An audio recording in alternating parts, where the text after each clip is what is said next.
What's up? Welcome to Steel and Starlight. I am your host, your storyteller, your dungeon mistress. You are allowed to call me Dungeon Mommy if you would like, but the repercussions are yours alone. That being said, let's go around and meet our wonderful players of this here yeehaw tale. Starting with our first shoe misser, Dork.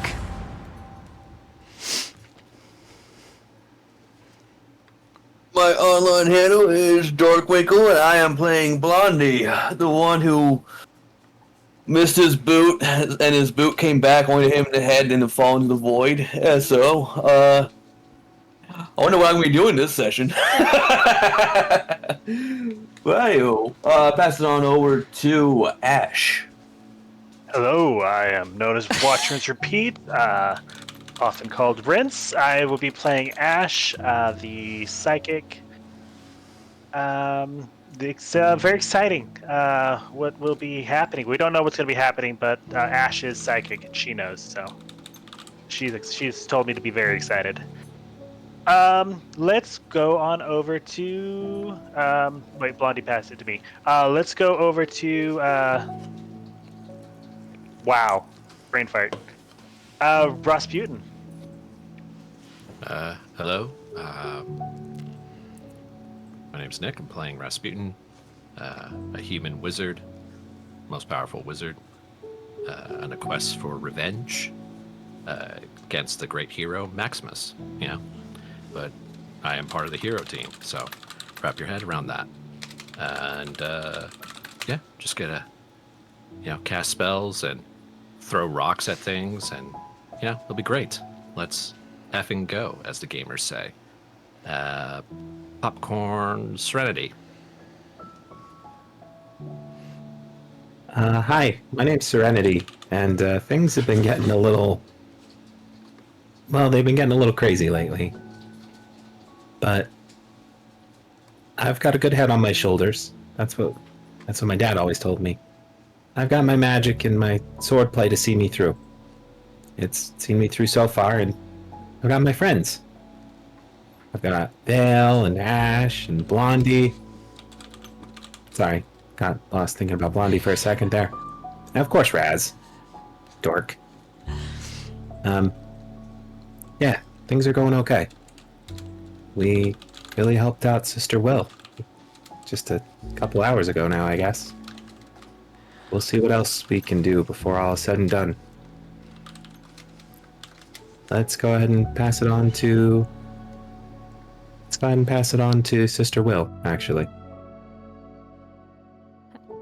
Hello, I'm Murphy, and I play Sister Will, and a lot happened the last 2 sessions.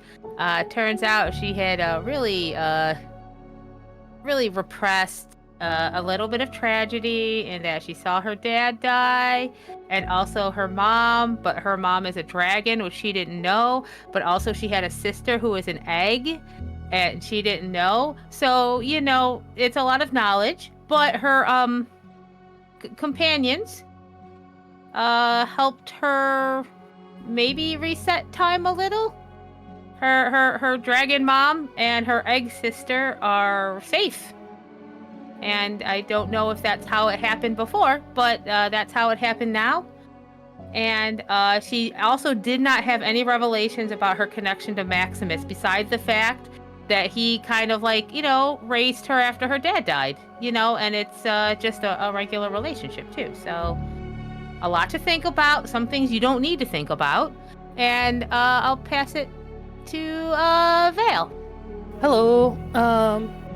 My name's Tristan. So sorry, I'm not that sick. I'm a little sick. I'm playing Vale. He's a champion. I healed a dragon last session. That was pretty dope. That's it.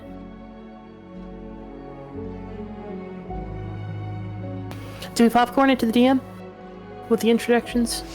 I'm bad at this. Yeah, if everyone's You gone. got it. Okay, yeah. DM. I think that was everyone. I think I kept track. All right. What's up? It's me again. Hey guys. Last time was quite the event. We got some Blondie lore. There was amazing support from you, chat. I think we actually broke the record of hype train on the channel. I wrote that down, so that was awesome. We witnessed Whippoorwill, which is child, Sister Will, have one last interaction with Dad. And maybe Mom. Maybe. There was an inclination that the voice that is speaking to Raz, that is guiding the party through Rasputin, may or may not be Whippoorwill's mom. But with all of that being said, let's recap live from the players. What do you remember?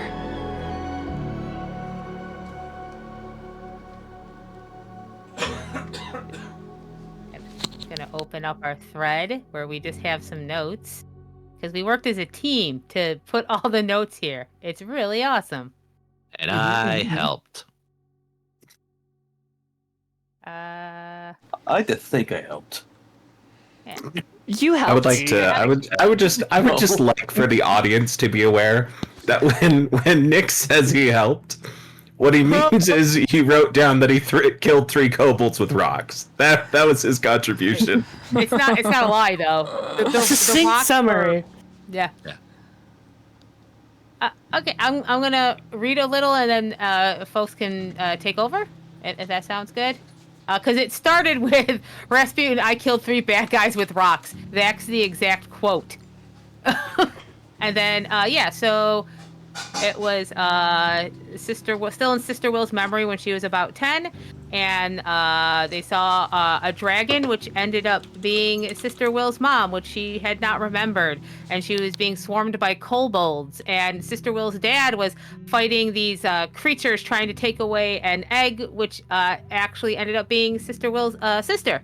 A lot of fighting. We kind of planned to split up to kind of help Sister Will's dad and also help the mom dragon. It was a little bit of a mess. Blondie spent most of the time trying to swim in armor to help Sister Will's dad. I appreciate that. She appreciates that. Until the plan changed, I think at least twice. But Blondie never gave up, and that's what the important thing is. Vale was heading towards the dragon, and actually, when got there, he healed her. And I think that was the beginning of maybe a change in history, because when the dragon was healed, she was able to rise, and she was able to take the egg and take it away from these kobolds who are also serving these mechanical things in the back that were like working on this black oil. It was the same black oil that we saw in the kobolds, as if they were being controlled, like they were not in control of their decisions.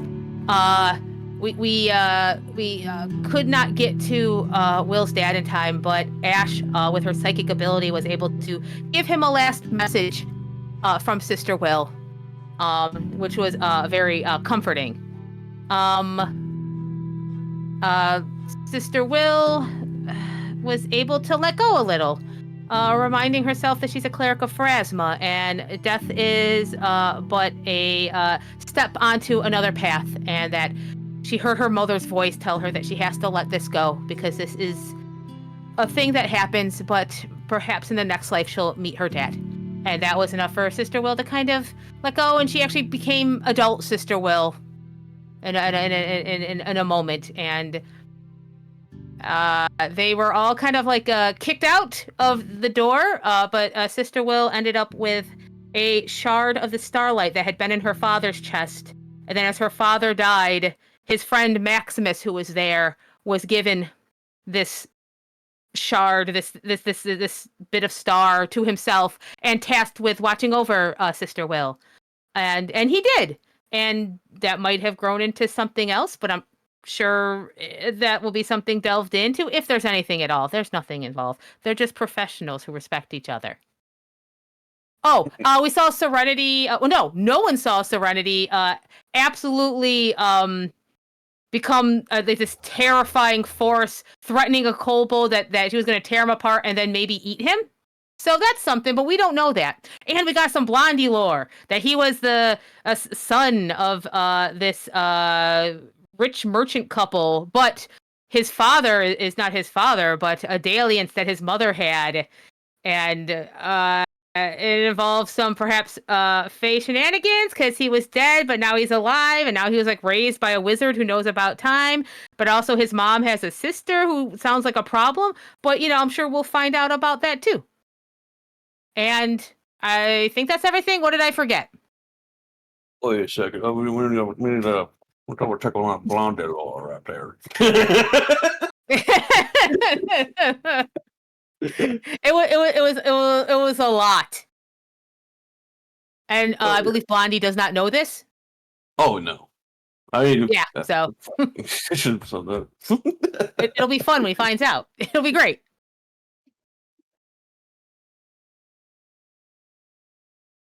I would like to also mention Ash wrote down that somebody mentioned that Sister Will was the key, which has so far proven to be correct, as Sister Will was the one that guided us to this location at Pharasma's bidding and has been helping us sort of stumble along through this erstwhile darkness. Just worth mentioning, I think. Oh yeah, no, it was after there was a stillborn that was buried in a Fae circle. What is that? You? Is the implication that that's you? I'm smiling. Yeah, I'm just smiling. I don't think You so. have a lot of reasons to smile. That's DM. I'm just smiling. Look at this is what I'm doing. That's the emote that I just posted. Hee. You know what the most important part of that lore was? Is that the man that Blondie's mother had an affair with was suffused with steel and Starlight was mentioned. So I feel like this is probably something we should keep in mind. That's all.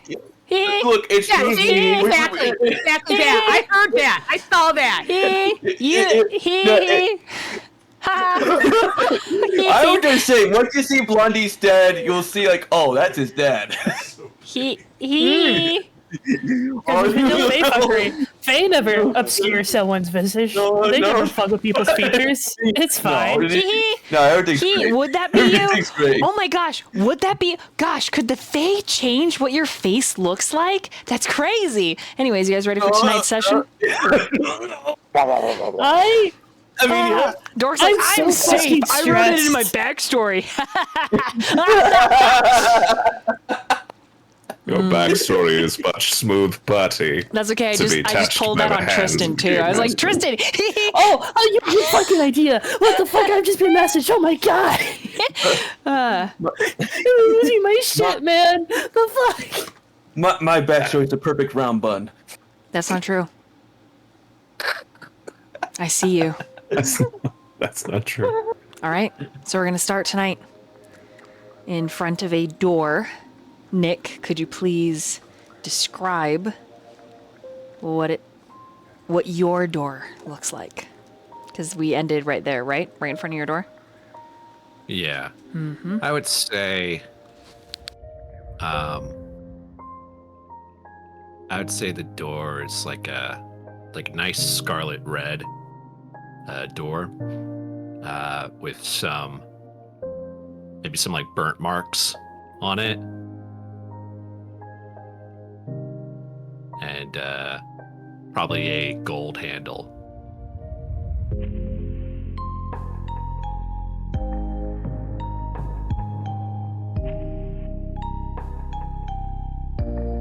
Before the party even approaches, a light turns on underneath the door.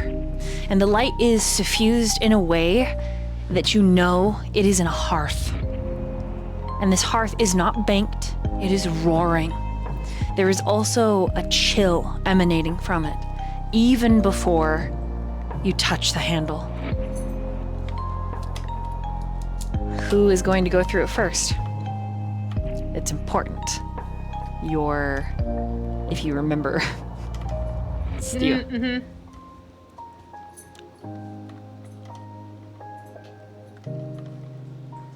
So in character, we don't know whose door this is. I think Rasputin, his reaction was like, "Oh God!" Last time, I don't remember. Yeah, I it was also more think, yeah, but Sister Will heard it too. It's like she's able to hear the voice now that talked to Rasputin, so she might know because it was something like, "Are you ready to?" Basically, intimation like this, we're about to do your thing. So I think I would say with that knowledge, Sister Will might just reach out to hold Rasputin's arm to hold him back, like gently. I think that's fair. Let's go with that. Role play it out.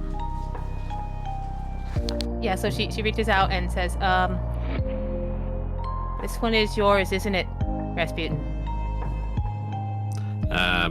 Could you give it a good look?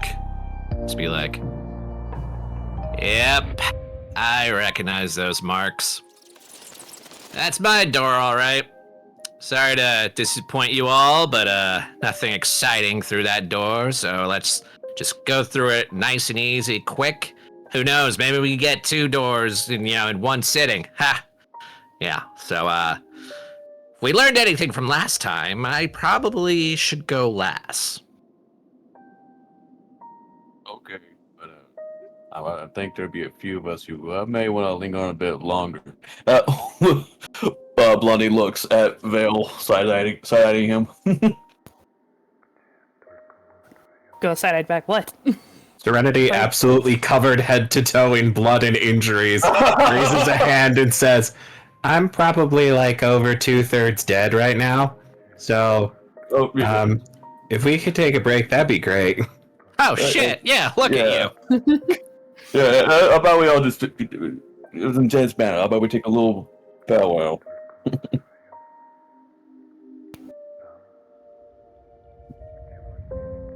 You guys take a long rest? A long rest? Do we see the demons? Looking around Do we feel initially, not immediately, but Vale, you do feel in your chest a very rhythmic and slow doo-doo, doo-doo. I mean, even if we just take an hour, so Serenity can recover some, so that Sister Will can do another medicine check. Yep, we can do that. And I can get a lay on hands. That'd be great. What if, consider, in theory, we attempt to take a long rest, but we take a short rest first? We just kind of set it up so we'll have some healing, and then we could actually heal up completely. Maybe. The Serenity could go first, so we could all do watches or something. That works, I think. I'm actually quite in favor of that. Right now, after all that, we used quite a bit of energy. I think Raz used quite a bit of his own spells. Maybe after a long rest, we get into that door with a bit more power behind our backs. I Take agree. watches. Sister Will would happily do that. Is this an administer first aid? Yes. Yes. Other things I'm figuring this out. Okay. Let's see. It's every 10 minutes I do lay hands on everyone that needs it. I think it's yes. When you use it on one person, you gotta wait at least 10 minutes, in my understanding. Am I understanding that I think so. correct, Rince? Yes. So lay on hands is a spell that Right. Vale is able to cast once every 10 minutes using a point. So that, yeah. Okay. And you regenerate the point every 10 minutes or something like that. So it's every... right? Correct. Yeah. So... Because there is no short rest. I will just have whoever is on watch, at least 2 of you, you need to roll a secret perception check. Ooh, can I take a watch? Ash says, "Y'all let me know who ended up on watch," and she just curls up on the ground and falls asleep. Fair and valid. I mean, I'm full health, so. All right, roll it. Says secret perception. Yes. That'd be the I/. Thank you.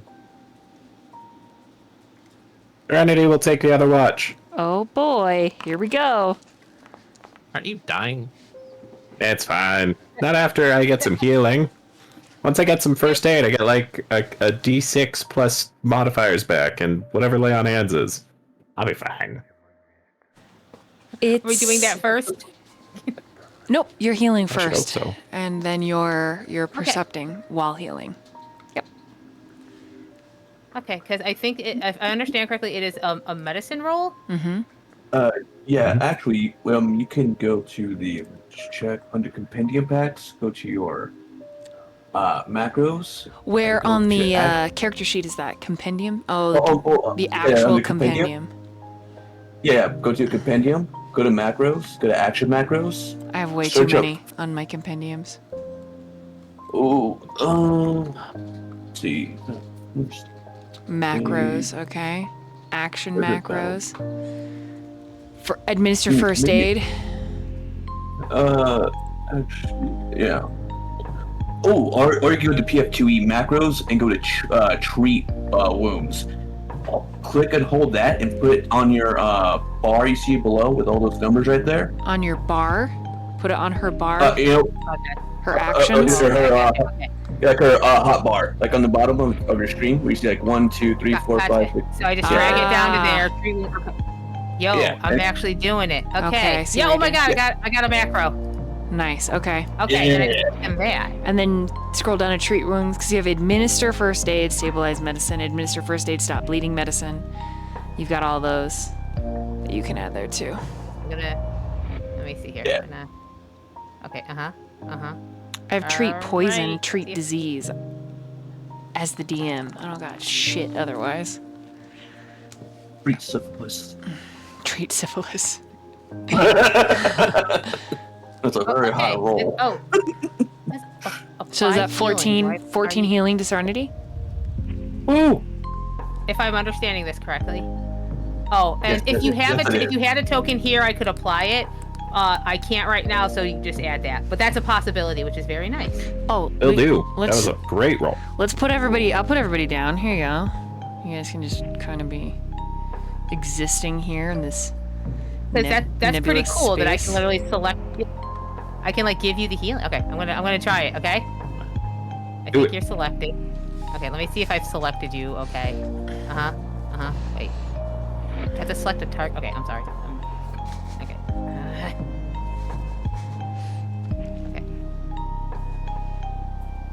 Nope, I healed myself. I think I Okay, can you know click what, on we- it. There we go. Okay. So if I I don't can know. click on the button that popped up in chat and it'll heal me. Okay. Oh, okay. Oh, I see. Perfect. Okay, I'll fix me. I can undo it. Oh my god, this is amazing. There was an undo button, everybody. Thank you for your patience as I heal. I think Sister Will is just kind of... I can see Serenity trying to start watch. Yeah, and here, she you just see kinda that? gently- Rasputin's at full health. Yeah, it's weird. He just healed on his own. You know what? I should just kind of guide Serenity. Just like, hey, hon, can I just wanna... You're looking a little rough. And you did a whole lot, so let me just help you. And kind of bandages her up a bit. Yeah, and once you Sister get a ward medic, you'll be able to heal multiple people at the same time. It stacks up really well. So Sister Will, once you finish patching up Serenity, as you go to like move away, she just immediately pulls you into a very big hug. I think she's stiff at first, but then relaxes a little. Just tell me when you need healing again, okay? It's important. She doesn't say anything. She just nods her head. You feel the movement, and then she lets go. And you can tell in her features, like, she thinks she wants to say something, or there's a lot of thoughts going on behind her head, but nothing's really articulating. So she just looks at you gratefully and gives you a big smile. Okay, so with those secret rolls, the party manages to take a long enough rest that all of you are healed.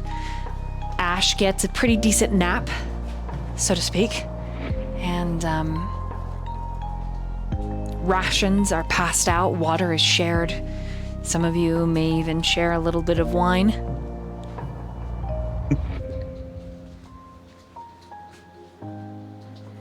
But then the time comes. After about an hour and a half, Rasputin, you see in the distance a fast moving streak of darkness. Demons coming to devour the living. You probably have another 40 minutes based on how far away they are and how precarious they have to move. These ones don't seem to possess flight, but they are leaping from broken bridge and other floating astral debris to get to you.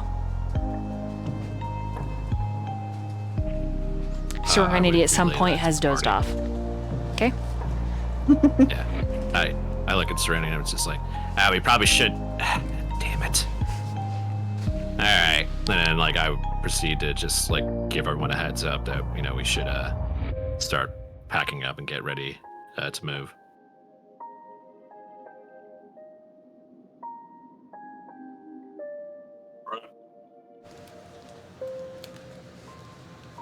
The party wakes Ash. So- you wake Serenity. Go ahead, Val. Well, yeah, she was supposed to be on watch with me, so it's like what the hell? She was eepy. I'm awake. I'm awake. I wasn't sleeping, nah. Definitely was not awake. Wouldn't be me, never. Yeah. When do we get back mechanically? Sorry, I'm very stupid and confused. Do we get all of our health back? Yes, you should be fully healed. You get back your focus points, so you'll be able to use your lay on hands. If you had spell slots, you would get those back. Excellent. Oh, cool. It's reset. When did I Wait, do that? We got the full rest, or Yes. okay? Hell You yeah. got- Sorry. You I'm got done. like 2 hours, roughly.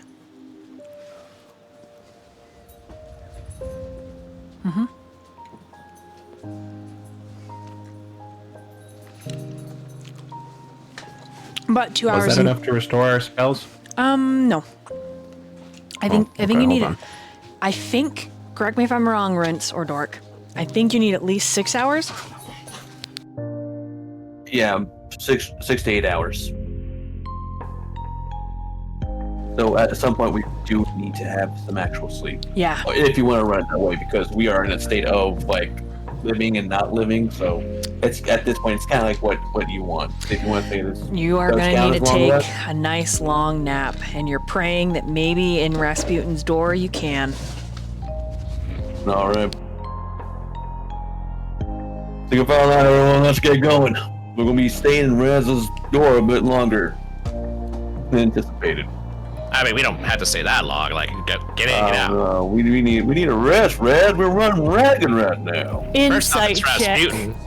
It's Rasputin, not Raz. I don't know who Raz is. Second of all, like, we're on a time crunch. For every door we go through, we get closer to Maximus, and I feel as though, you know, that's the end goal here. So, luckily mine should be quick and easy, in and out, boom. We could rest in the third world, or whatever. We don't know this, okay? We don't know what we got going on there. Or Rasputin, I apologize for calling you Raz. It's just my way of just, you know, I assume we're just some sort of closeness.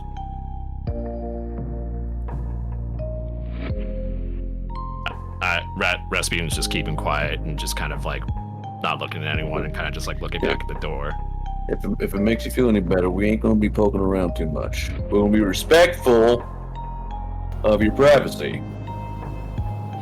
Serenity's little familiar speaks up. Ooh la la, respectful indeed. It is up to me to keep secrets after all, but one must know secrets to keep secrets. Lady Fleur, now's a bad time. Back in the bag. Back in the bag. Get back in the bag. Man, your puppets are hilarious. How do you? Who goes in first? Yeah. Blondie. Serenity. Okay, Serenity. He pushes you out of the way. No. Serenity. Okay, Blondie goes Serenity, first. go first. Blondie goes first. Okay. Serenity after Blondie. Who's after Serenity? I'll go. Vale. Okay, who's after Vale? Ash startles awake. Wait, are we moving? Oh, okay. She'll follow. Ash. Okay. And so it's left with Sister Will and Rasputin for a moment. The two of you make eye contact. Sister Will, you have a significant feeling kind of bubbling in your breast. It's feels like intuition. And as you're looking at Raz, you feel like you're being seen a little, like, not quite scrutiny, but just seen in a way that maybe is a little uncomfortable. Or maybe not. But Sister Will, your mother's voice whispers in the back of your mind. Know that I am with you. Know that what you see therein is a history already made. Pieces of those histories must be let go in order for the river of time to flow. You will know when, and you will know what.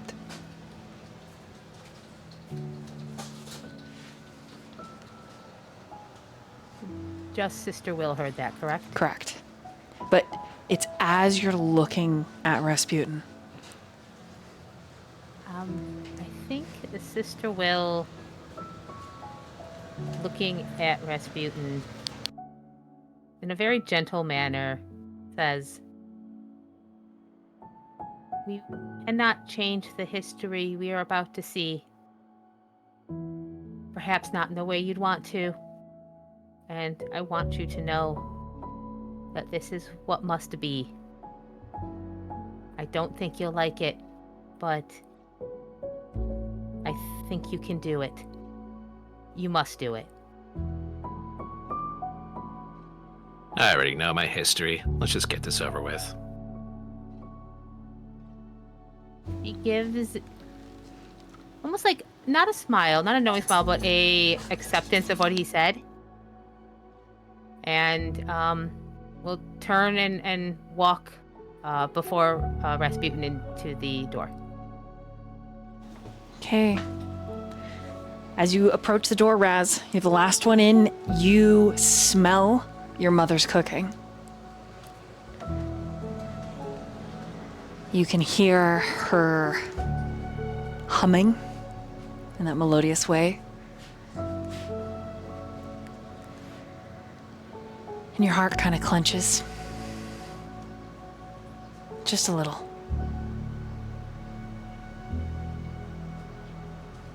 She stopped baking when she gave up hope.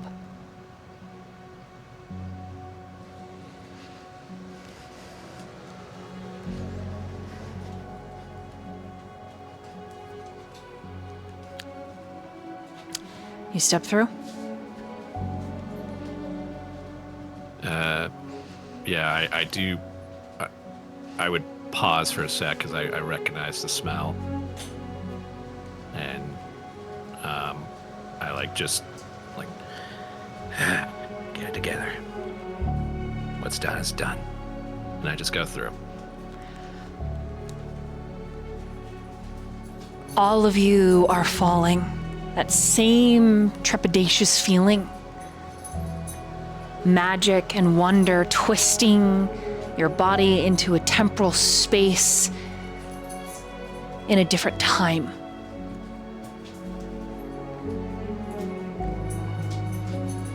Side by side, you stand in a quickly approaching snowstorm.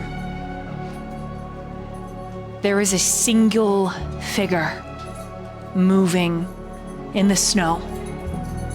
There is a small shack, and it looks as if she is trying to pull her farm animals, a cow a mule, maybe, to bed down in the barn. This storm is clearly going to be reckless. This small farmhouse seems prepared for the most part. The roof has a thick leather tarp laid over it. The shack is very small, 1 bedroom at most. And this leather is tied down in a way that will help insulate. You can see that even from here, the hay that has been used and the mud in the corner of each of the logs laid one over the other that make up the walls will act as insulation as well. The way the woman is dressed is simple, homespun, dark clothing.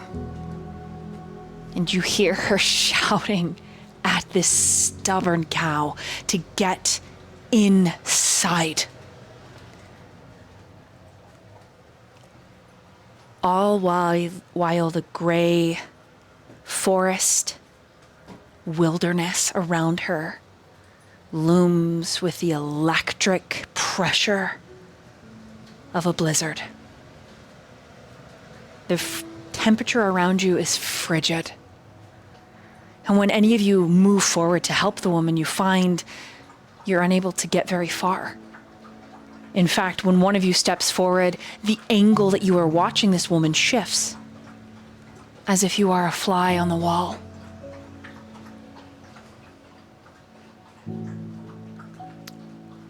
It must be unanimous if you continue watching this woman or get closer, or if you turn away and look around.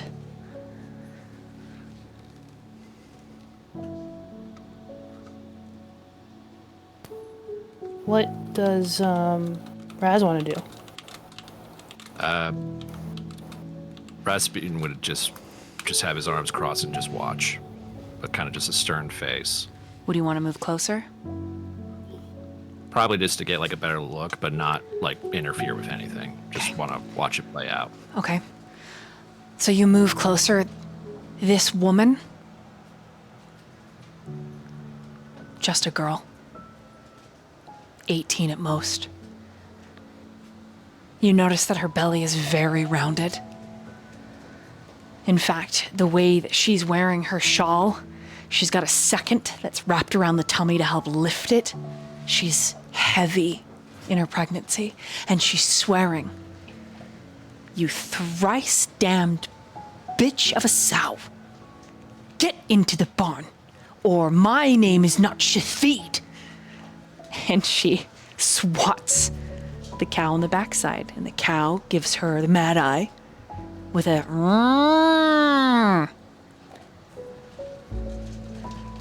and it is only with a literal bite on the cow's ass from this woman that she moves forward.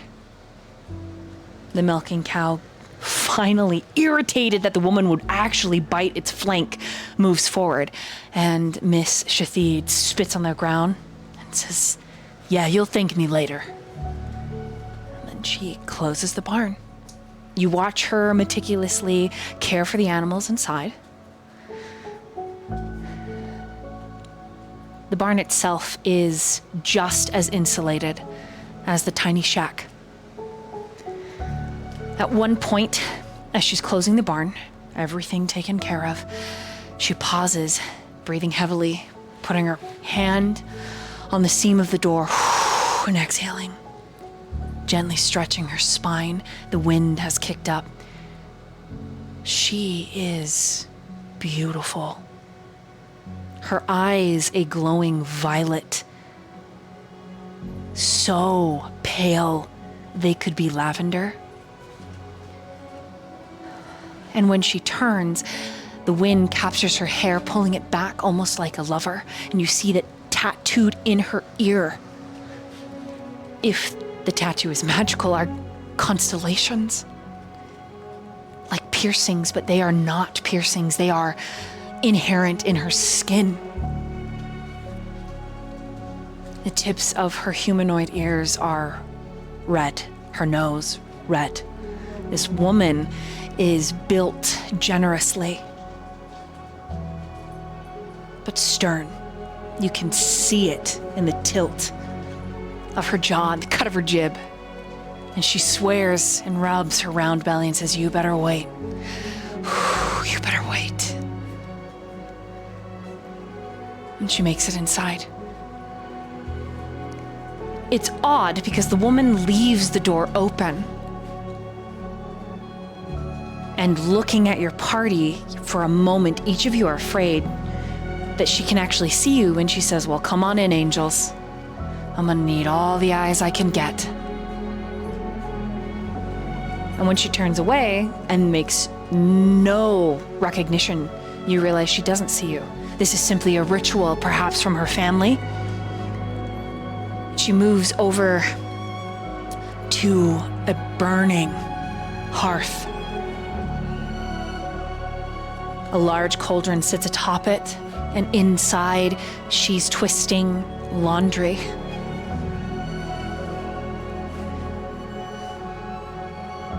You can see in her very humble hovel, there is a medicine table, a patient's table, a ratty privacy curtain hung. You make out easily enough that this woman is some kind of midwife. Do you go into the cottage as the blizzard starts to fall?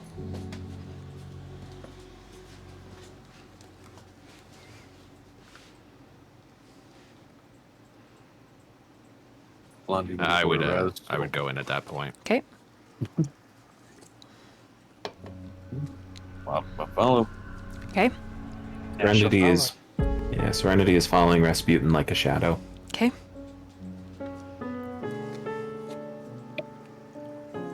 Sister will follow.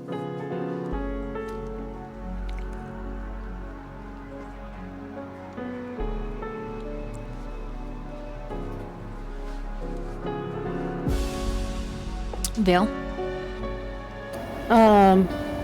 Yeah, Vale's gonna follow.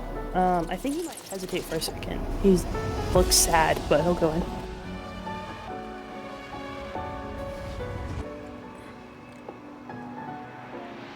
That's all of you, right? Blondie went in? Yeah. Ash, you Well, went right in? after. Okay. There is howling wind.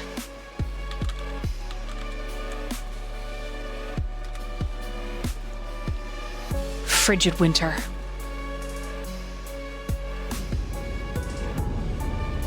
You can feel the snow casing in the tiny hovel. The drifts outside, massive, like waves of crystal.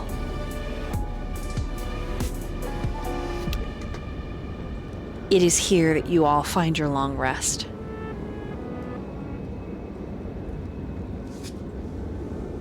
Are there any of you that would stay awake after 3 hours of nothing happening?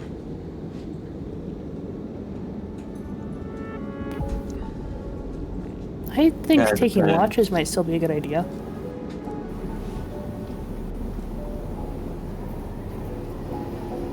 I Yes. just know I couldn't sleep.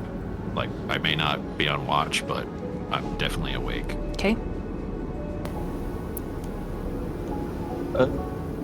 Maybe depends. If Blondie can sleep. If you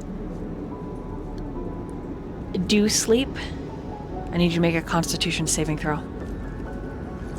Yeah. Or would it be Will? Nope, Con. I sleep. I sleep well. 29. You do sleep well.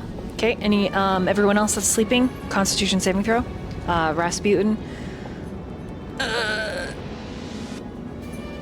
I'll still count this as a rest even though you're not sleeping because it's in a temporal space. And only because it's your door. So it's a boon just for you. Thank you. Serenity is not sleeping as well. It's totally fine that she doesn't get the rest. She just doesn't. She knows Raz is going through a hard time, and she's not gonna leave him alone if he's staying awake. Okay.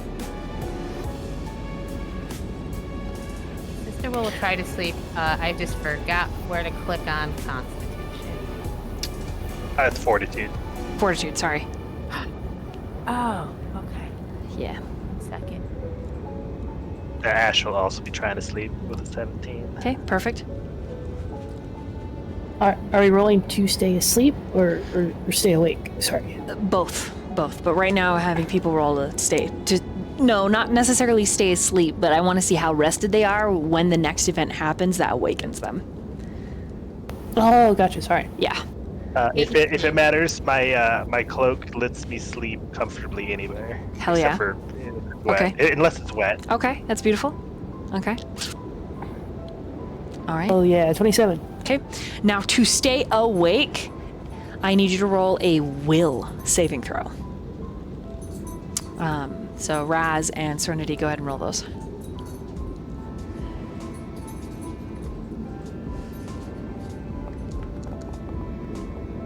Raz, you have advantage on this roll, so. Okay, no.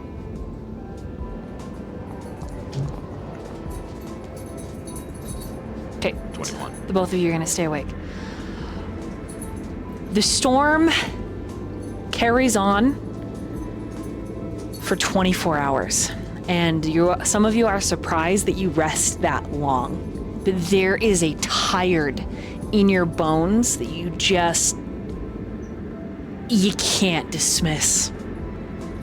And you wake up, you fall back asleep, you wake up, you fall back asleep.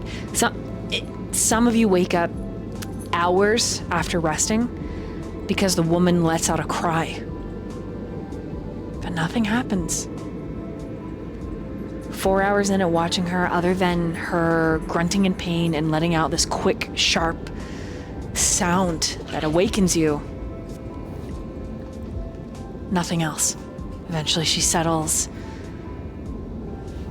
She wrings the rest of her laundry out to dry and to help keep warm.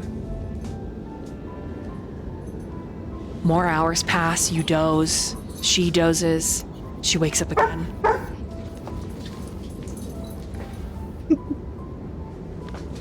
Farm animals waking. You doze, she doze. When she wakes up the next time, which is like 8 hours in, she starts to pace, and she's sweating. And she's muttering a name and rubbing her stomach as she's pacing around the tiny hovel. And it's so surprising that where all of you have set up, she doesn't step on a single one of you or pass through you even. The merit of her steps is around each of you. But she's not even aware that you're there. Rubbing her belly, she says, "Don't worry, baby, he'll be back. He said he would be back.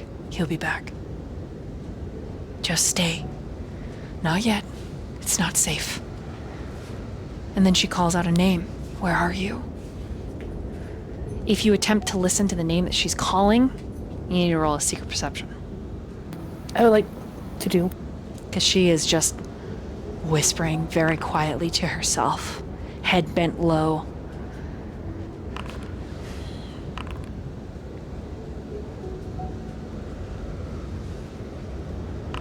Oh, will all of us be able to? You all can, yes, but Oh, yeah. okay. Sure.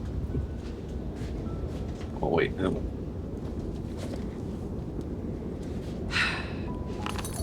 There we go.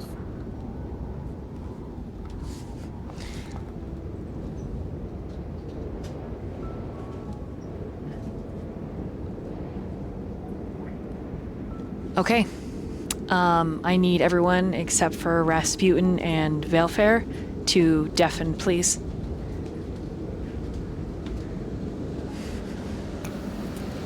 Oh shit. And then when they're deafened, let me know. I'm pacing. You did say Valefair, right? Yes, you and Rasputin. Okay, cool. You see, Rinse hasn't muted yet. Or deafened. There we go. Did it. Okay, everyone's good now? Players are Looks like it. deafened, yeah. Okay. Rasputin, you are not surprised. Vale, you are struck. Maximus will be back any moment. He said he would be back. Just hold on, baby. Just wait. Your dad will be right back.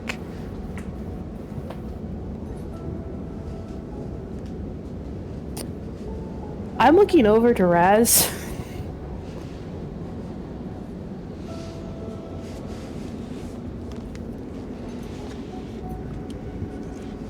The woman was a fool.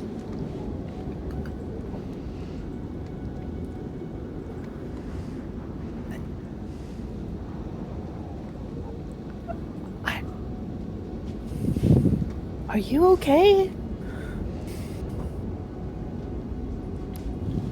Rasputin is not. All he's doing is just watching his mother. With just like a stern look on his, like, looks just upset, but like, well, angry, but angry for her. Yeah, absolutely. I think... DM, can I ask questions?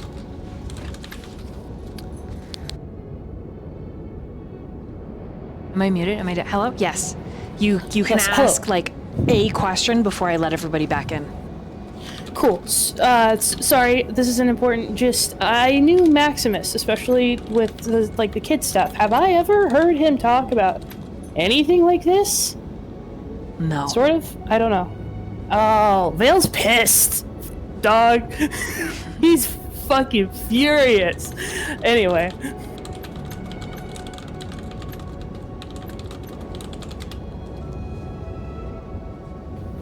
Gonna kind of pat Raz on the shoulder, too.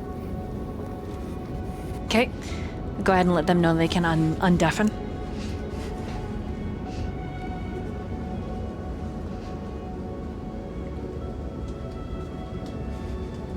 Back.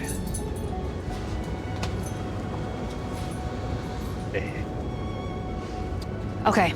Is everybody back? Not. Except No. Griffin. I know- But they had. Yeah, Griffin's Yeah. doing a thing, so no worries. Okay. Griffin will be when Griffin gets back, he'll undeafen. Until then. The party watches as Vale moves over to Rasputin, puts a hand on Rasputin's shoulder, and the woman continues to pace. Eventually, she settles, but every couple of hours, just so the party's aware, she makes a noise, she grunts, she cries out, you wake up. It's never enough time to really fall into a deep sleep, but you do rest, okay? Backtracking Vale, what do you say to Rasputin?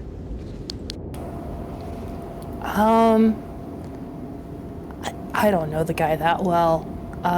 Vale has opinions on Maximus that this is throwing some interesting...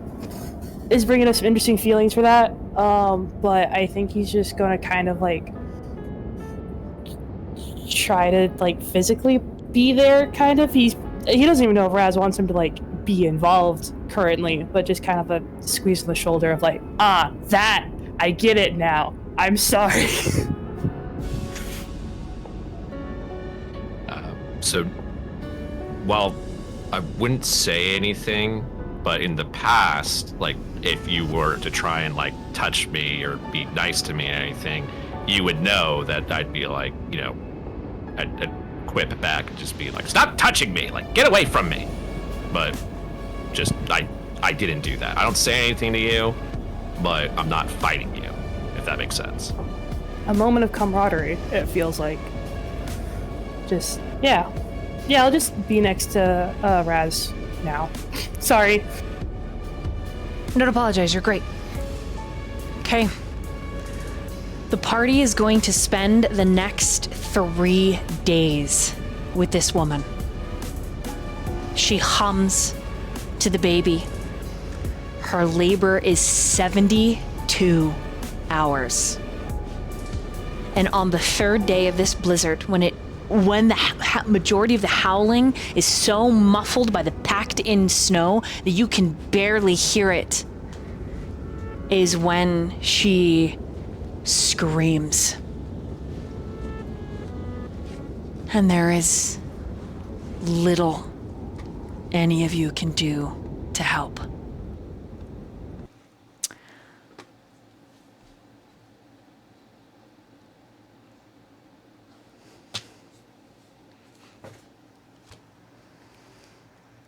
I'm making a roll, hold on.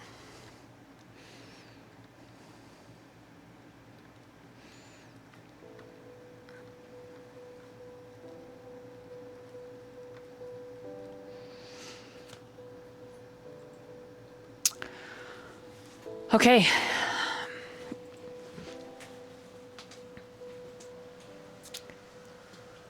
There seems to be a odd moment in the scene.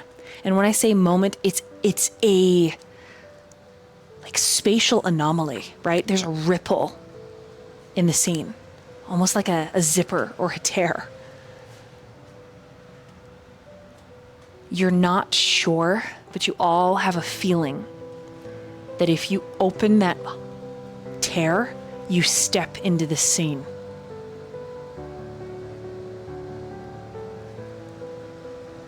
However, describing all things considered, if you choose to help this woman, you're not sure what the ramifications or repercussions will be, or not. But in the height of her labor pains, there's a helpless feeling among you. And then the spatial anomaly forms, and it almost reminds you of that will-o-wisp, the one that you first met. But Rasputin and Sister Will, you hear the voice. You can offer aid, but understand that every choice you make bears a repercussion, one you may never see, one you may never understand, one you may cause. Often our own heartbreaks are because we had the best intentions. Choose wisely.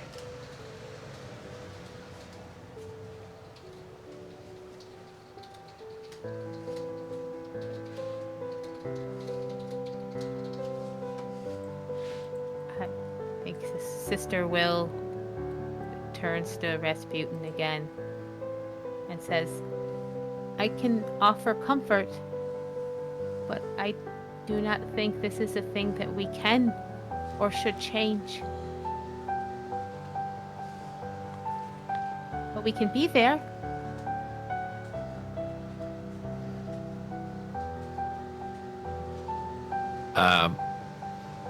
Rasputin would, like, cautiously reach for the riff, but then take his hand back and just step back, like, and just watch. Okay.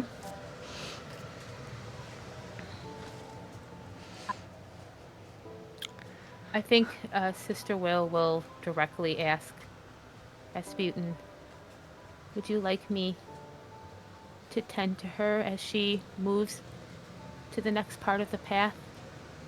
Lady Pharasma is both the Lady of Graves, but she's also the Lady of Beginnings, and this is a time where someone shouldn't be alone. I could sit with her and guide her, and you could know that she was not alone. But she was alone. At that point, you hear her scream. And she says, "Where are you?" The very cauldron that she was using to wash rags in, she has dumped the warm water into her washing bin and gotten in. She is in so much pain. crying and screaming.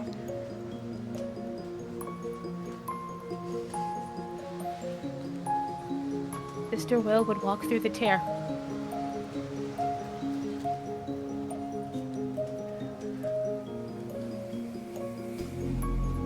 Do you stop her, Rasputin, or do you let her go? I let her go. I'm just focused on my mother. Okay. Anyone else in the party?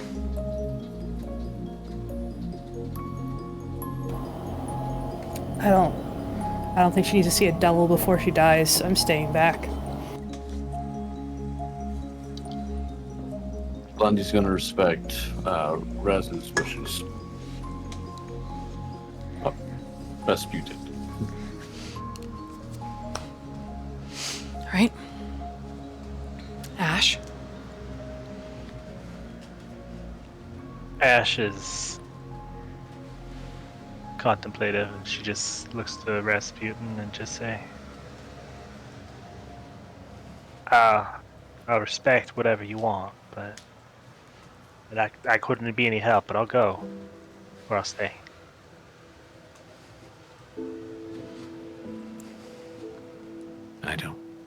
I don't care. I know what I know. Do whatever you want. Nothing has changed.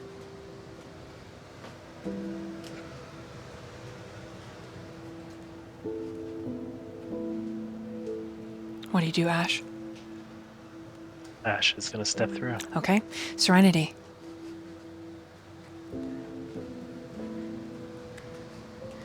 Serenity.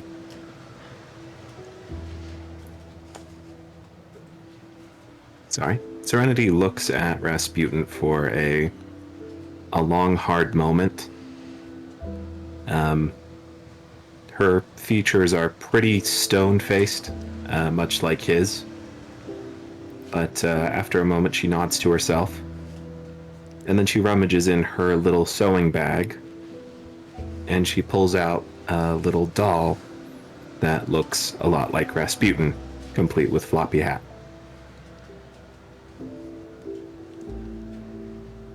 Which she takes in her hand.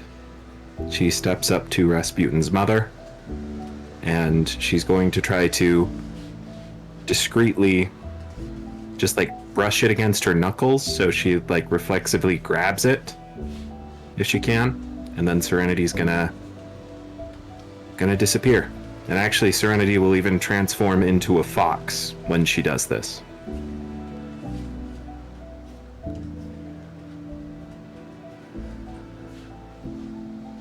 Does she stay by Rasputin's side or step through the tear? He stays. Okay. Those of you She's that not going anywhere. Those of you that move through the tear, Sister Will, as you step through the tear, it's as if you manifest open this woman's door. And in the middle of a massive contraction, she stands from the water, unsheathing from her thigh a tiny dagger, and holds her hand out. She looks wild and feral and ready to maim you.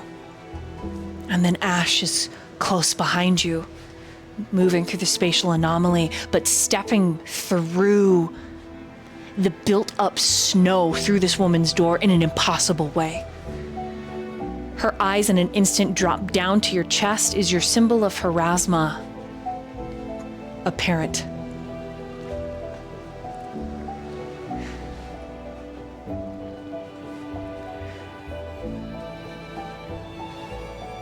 Oh.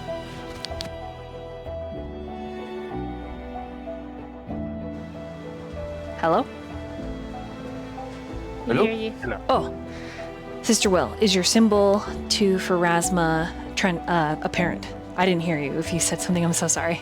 Oh no, it's on her waist. It's always hanging on her waist. On her waist. It's also she has one of the ℙ𝕒𝕒𝕦 daggers too. Very clear to see. Okay, so when she sees that, she relaxes only so slightly as the contraction continues, and you can see that her legs are shaking. She's barely able to stand. She's bleeding into the wash water.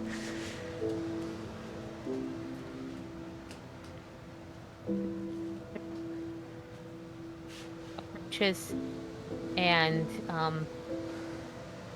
will kind of crouch next to the woman. And she's like, I'm here so you're not alone. We're here so you're not alone.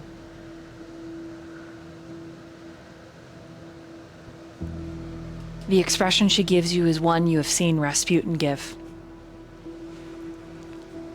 The upper part of her lip is slightly curved in almost a snarl, her eyebrows scrunched in pain and fury. Are you here to help? If not, get out!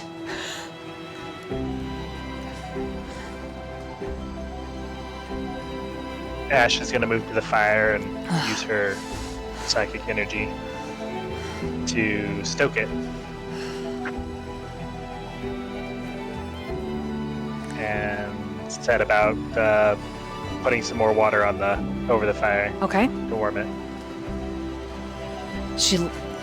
She's panting, looking at Ash, and then she looks at you again, Sister Will. Are you gonna answer me? Here to help you. Lady Pharasma is here at the beginning as she is at the end. She can suck on my teat. This isn't the end. And she lets out a "Ugh!" that drives her to her knees. She says, make yourself useful! Or get out of my house! And she just drops the dagger in the water. Sister will move with her down to the floor. And without saying much, she will try to kind of like, she's trying to get her into a comfortable position. She's looking for some sort of cloth so she can wipe away at her forehead, and not talking, just actions. Okay, both of you medicine checks, please.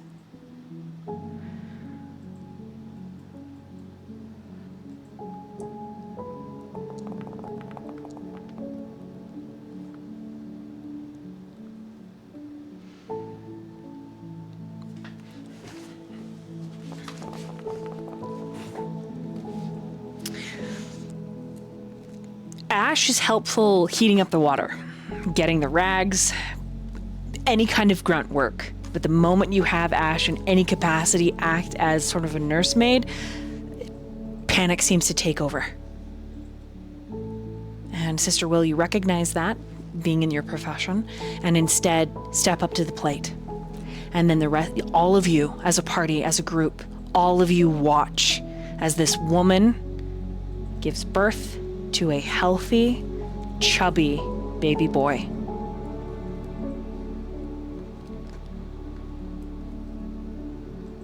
And before she can even thank you, your forms begin to fade to the sound of Raz crying as a brand new baby.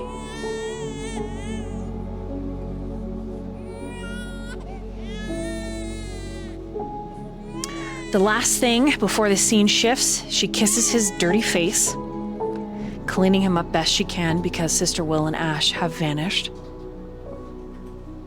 And she says, thank you, angels, referring to Sister Will and Ash. At least I wasn't alone.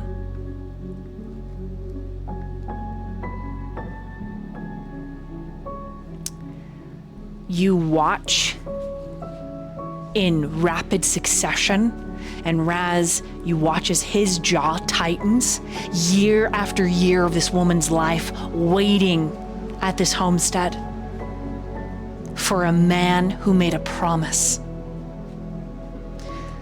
The day she removes the simple silver ring from her finger is the day she burns it all down.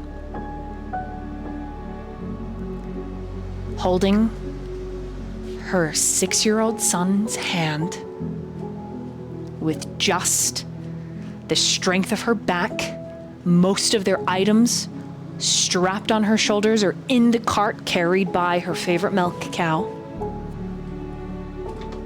She leaves it all behind. Six years he had to return. 6 years. The last thing that she does is some kind of spell. Being a witch.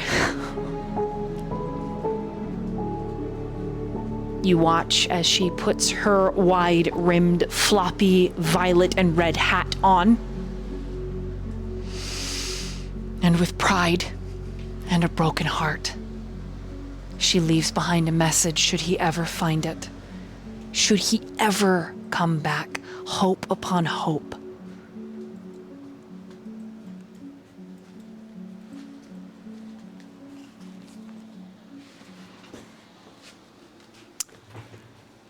And the next scene that we pull into, actually before we do, if Sister Will and Ash could say one thing to this woman before you no longer witness her life, what would it be?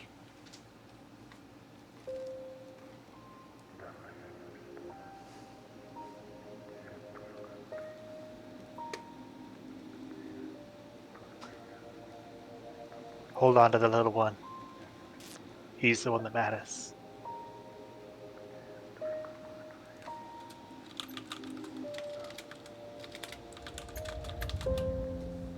The path twists and turns, but it always heads towards where you need to go.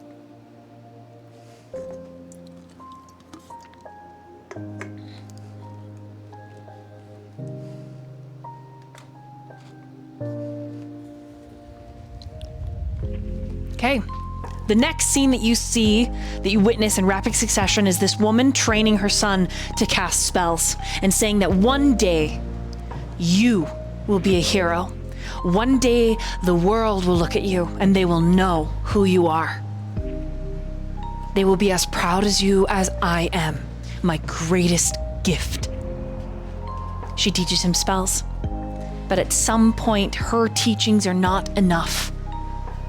And so working until tragedy happens.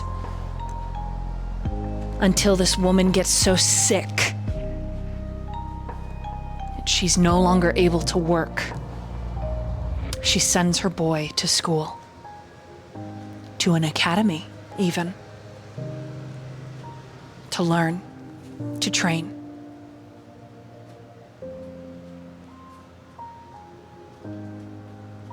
At what age, Rasputin, did your mother tell you about your father? At what age did you ask? I would say it was probably pretty young, like probably at 6 or so. Okay. Like I've known for a while. Your mother being a woman built, self-made, through her own will and strength, never hid it from you. And so you grew up knowing that he never came back. That he made a promise and he broke an oath.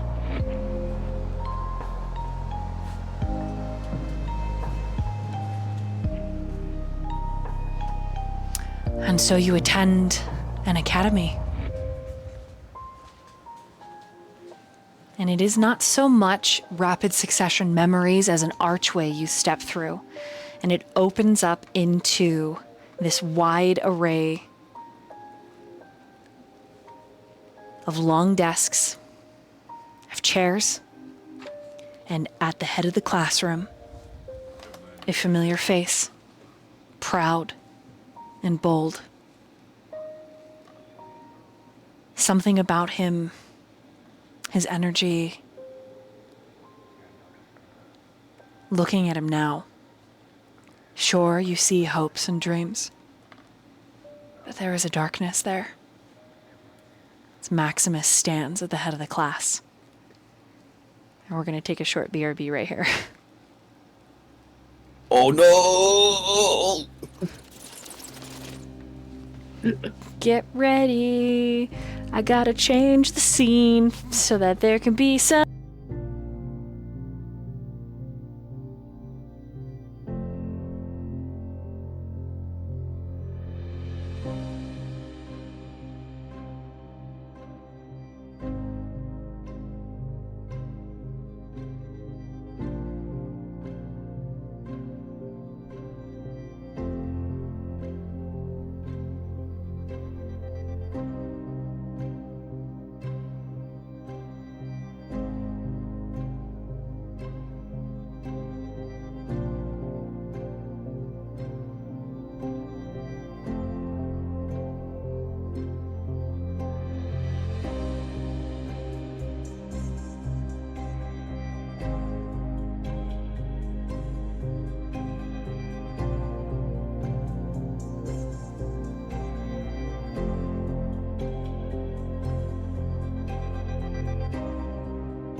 Okay, and we're back.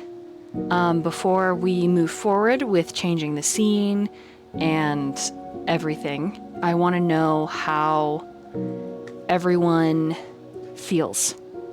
Your character in particular.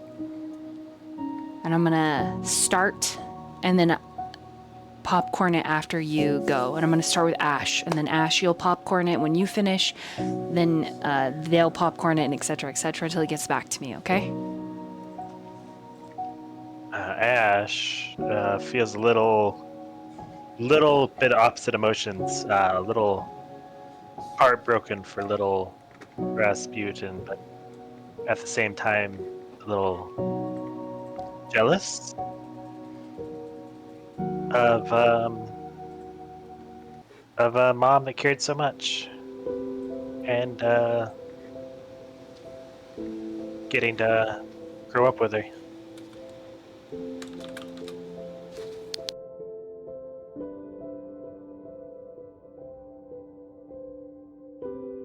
Popcorn Serenity.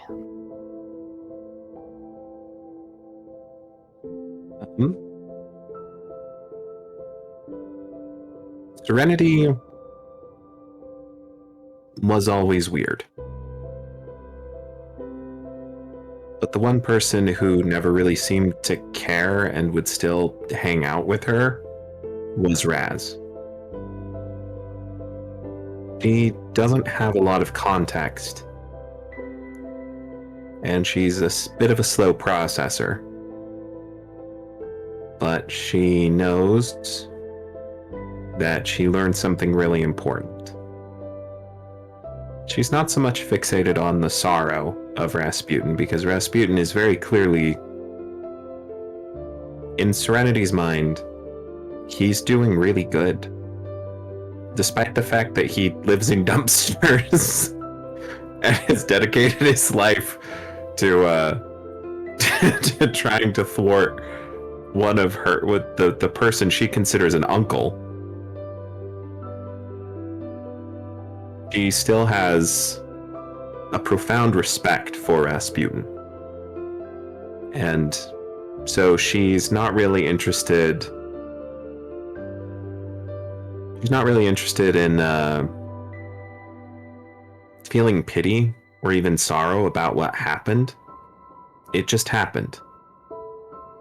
But it has provided a somber conviction in Serenity to continue to be Rasputin's friend and to keep doing everything she's always done, more or less. Go Gadget Blondie.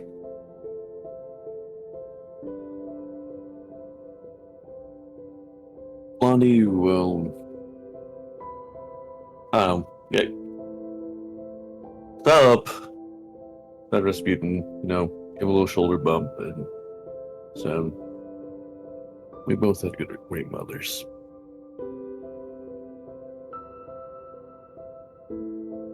She was amazing.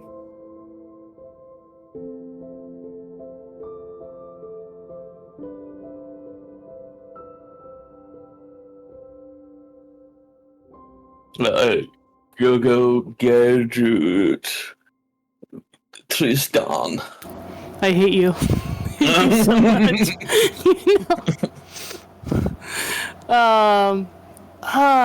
Are we just, I guess, surmising our experiences, and we can also talk to the other players? In character, I mean? Yeah, talking to the characters. Are you the last one to go?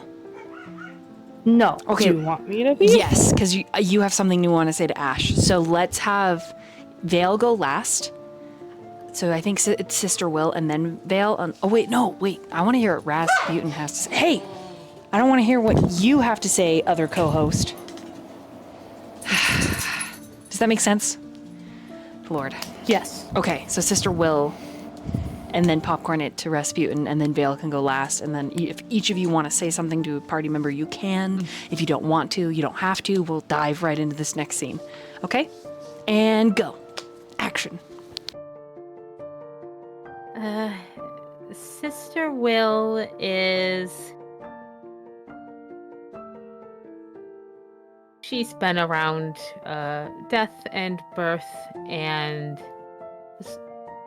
this before, and she's always tries to connect it to her beliefs, and specifically that she can hear her mom, and her mom has told her that some things cannot change and you must be careful what you can. And there's that healer part of Sister Will that wishes she could have done more, but there is the other part of her that knows that people's fate is their fate, even when it's through their own choosing. And what happened is what happened, and she did what she could do, which was to be there without changing. She's hoping not changing, but she would do it again because no one should be alone at those transitional moments. She understands Rasputin a little more, and she tries not to look at him with sadness because she knows he would not like that, but it is in her heart. And I will popcorn it to Rasputin. So I would have been grateful. I wouldn't express it like I'd keep it to myself, but I would have been grateful for Sister Will and Ash like going to help my mother. But in the end, the goal hasn't changed. And that, you know, what's done is done. I know what I have, my goal, like I know what I have to do, and I'm like, you know, gonna just keep going. And yeah, popcorn, Vale. God, okay. I think that witnessing that had a lot of parallels to some experiences Vale had. Leave that up in the air, but he's feeling very kind of emotional, I guess, after seeing that, and he feels really bad for Raz, and at some point he's probably going to go to Raz and be like, I'm really sorry I threw you in a dumpster. I thought you were just being an asshole. You had every reason to hate Maximus. Oh my god, I'm sorry. But before that, Vale's going to turn to Ash. I think just kind of put a hand on her shoulder and kind of like, just between the two of them, and like talking about Maximus. And in regards to this, he's just going to kind of like in her ear, like make the comment of, that bastard had the audacity to put his hands around my neck when he didn't even fucking try. I did my best, I swear. And then you see this? God, there's got to be a reason, but he just kind of shake his head. Ash will just hug him. Just gonna hug Ash back.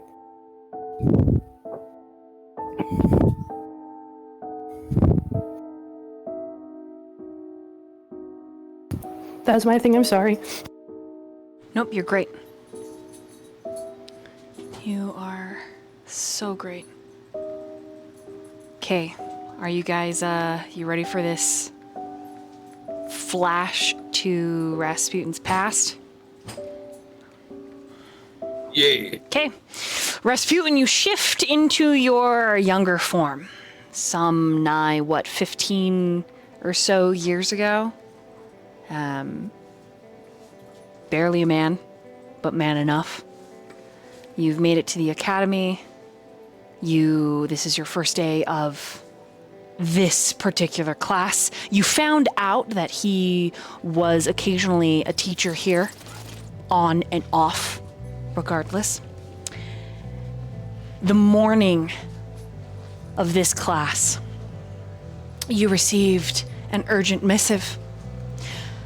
Your mother, who had worked until her body broke to afford this academy, passed away in her sleep last night.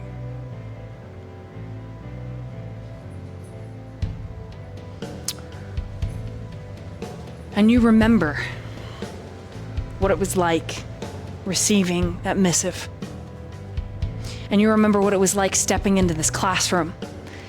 And now your party is a full witness, standing at the head of it in his teacher regalia, which is not so different from his everyday everything. Maximus says, Raz, Putton, shithead, late.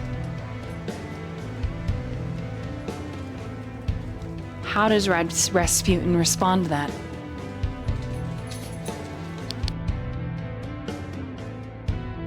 He would have just like he would have like is any of like the other students like are they They're like all laughing looking at you, chuckling. Yes.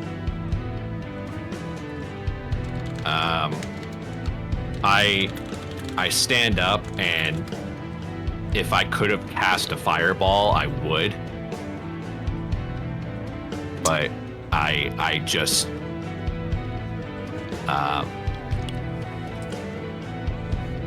yell like, "It's defeat, you prick!" And I run. I just run out of class and like just start crying. Does the party follow him, or do they stay in class?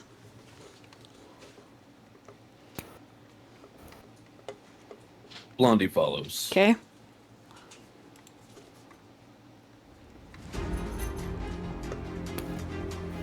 Are we here like physically, or It seems just like kind of only specters? young Rasputin everyone can see. It seems like the rest of you no one can see. But several students left behind are like, his name is Shithead. Yeah, what an idiot. That guy doesn't belong in this school. I heard that his mother's a witch. Ha! How dare she try to step into a Magus's, or her spawn try to step into a Magus's academy. And did you see his stupid hat? I bet you he's bald under there. How is Maximus reacting? He tells them all to these kids? shut up and pay attention. There is Maximus is younger-ish, younger than when you remember him. You can tell that his temper is full-flared. And when he bellows, "Enough! Shut up and stay your courses," it's like, oh, what crawled up your ass and died today? So, does Vale follow Rasputin, or does he stay behind? I think I'll follow.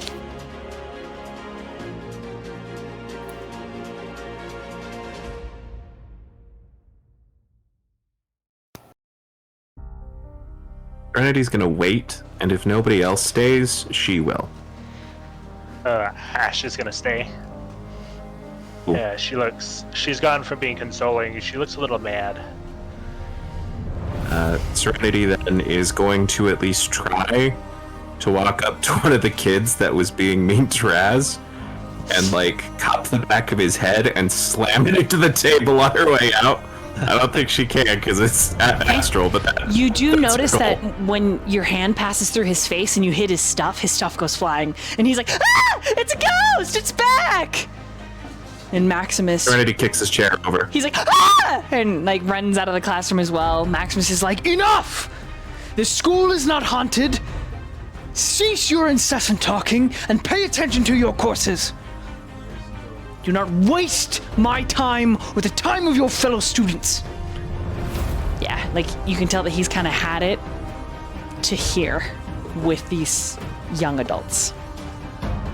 Yeah. Today's probably a bad day to be teaching. Ash, you're there 10 minutes and you realize, well, less than 10 minutes, like 4 to 5 minutes, everything descends back into a regular classroom. Just you, a specter, watching young minds be expanded. Nothing really doing. Even though she's just an ethereal presence, she's gonna stalk up to Maximus and just say, "Make it make sense." There's no reaction. Moving close to him, all you can see is that he's tired. He looks like he's probably not slept in days. His cheeks are sunken, and he doesn't look good, and he doesn't look healthy teaching this class today.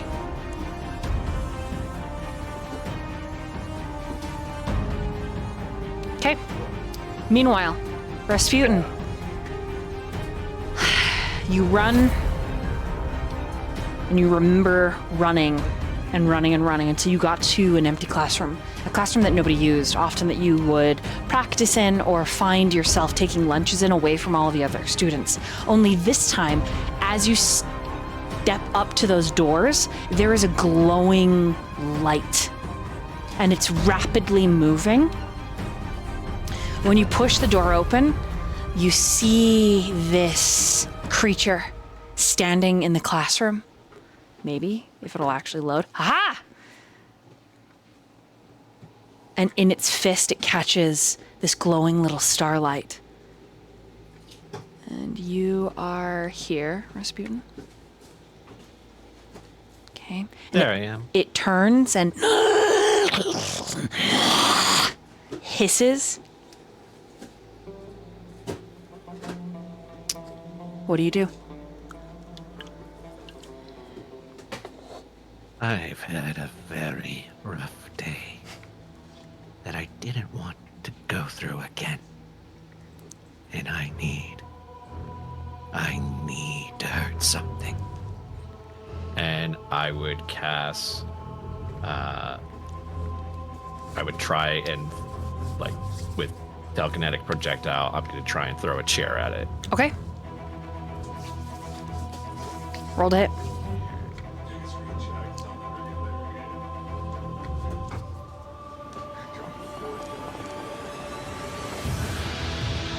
It's a 26 to hit. 26 is gonna hit. Yep.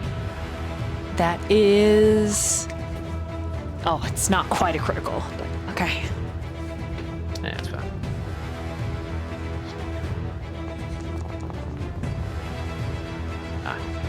Ah. 6 damage. Okay. As you beam this thing in the side of the head, it drops that piece of starlight that it's holding, and when it lands, you see that it is literally a large locket that belongs to Maximus. And it pings off the floor, still glowing. And the creature stands up to emanate, and we're going to enter combat. I'm sorry, can I retcon and say that like I moved a little bit forward? So You that way sure my spell would can. reach? Yeah, sorry. Okay, Vale Okay, then perfect. breaks in behind you. Serenity breaks in, Sister Will, Blondie. Okay, go ahead and roll. What the heck, Serenity? Go ahead and roll your initiatives, guys. Let me toggle your combat.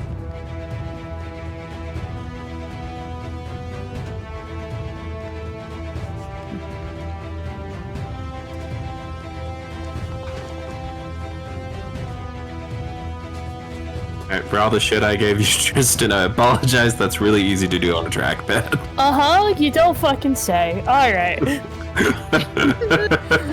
Natural 20! Oh, beautiful. Okay, this is literally giving me like the hardest time.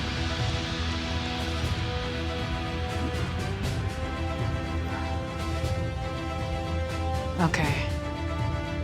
All right, let me toss down a... This is where it dropped the locket, that little face that's glowing.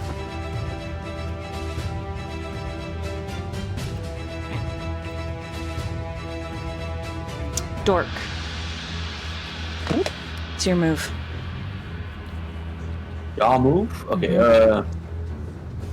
just... Okay, I can make it there within...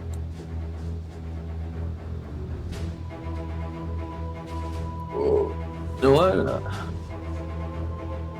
I'm impatient. Go to move forward. Yeah, 20. Going to do a couple of actions. I'm going to use the raise shield action, and then do a what's it called? Dueling parry. And I will end my turn. All right, Rasputin.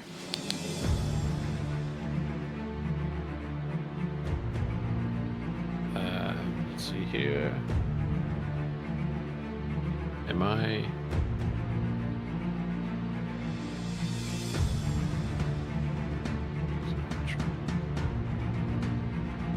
I'll just kind of move there so that way people can.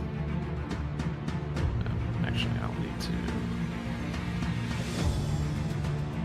I would climb up on the table here, and let's see, it's still okay, perfect. And I'm just gonna keep. I'm just gonna keep chucking chairs at it.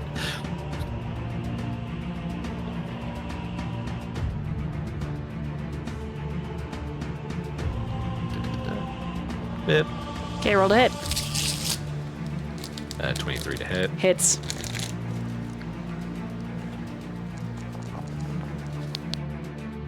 Ooh, not bad. 13 damage.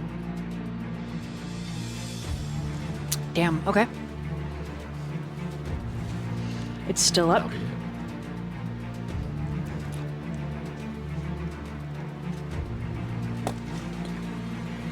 Anything else for your turn? No, that's it. I moved and Right. did a spell. So Sister Will. Yes. Okay. Sister will first cast Divine Lance at the creature.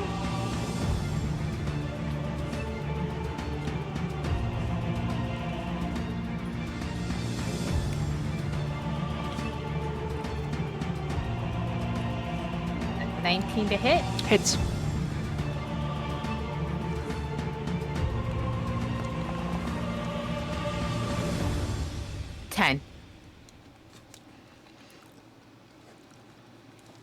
It is still up. She has one action. She has one action left, and she trying to figure out. She'll cast guidance on. She'll cast guidance on Serenity. Hell yeah. Done. Okay. It's the creature's turn. It is going to scramble back, pick up the locket, let out a screech, run up these stairs, open this book.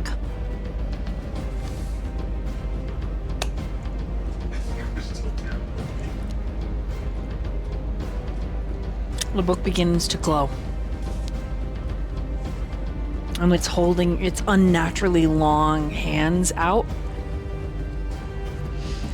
screeching and hissing.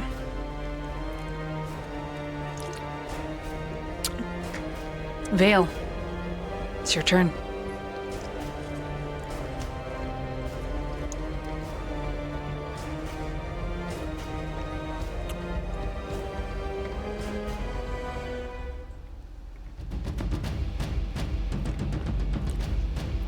Vale? I haven't muted that time, apparently. Can you hear me? Okay. Sorry, coughing. Can you move through an ally space? I think so. Correct me if I'm wrong, Rince. Sorry, what? Can you move through an You ally? can move through allied spaces. Yeah. Yeah, You you can. should be able to, yeah. Cool. Yeah. Okay.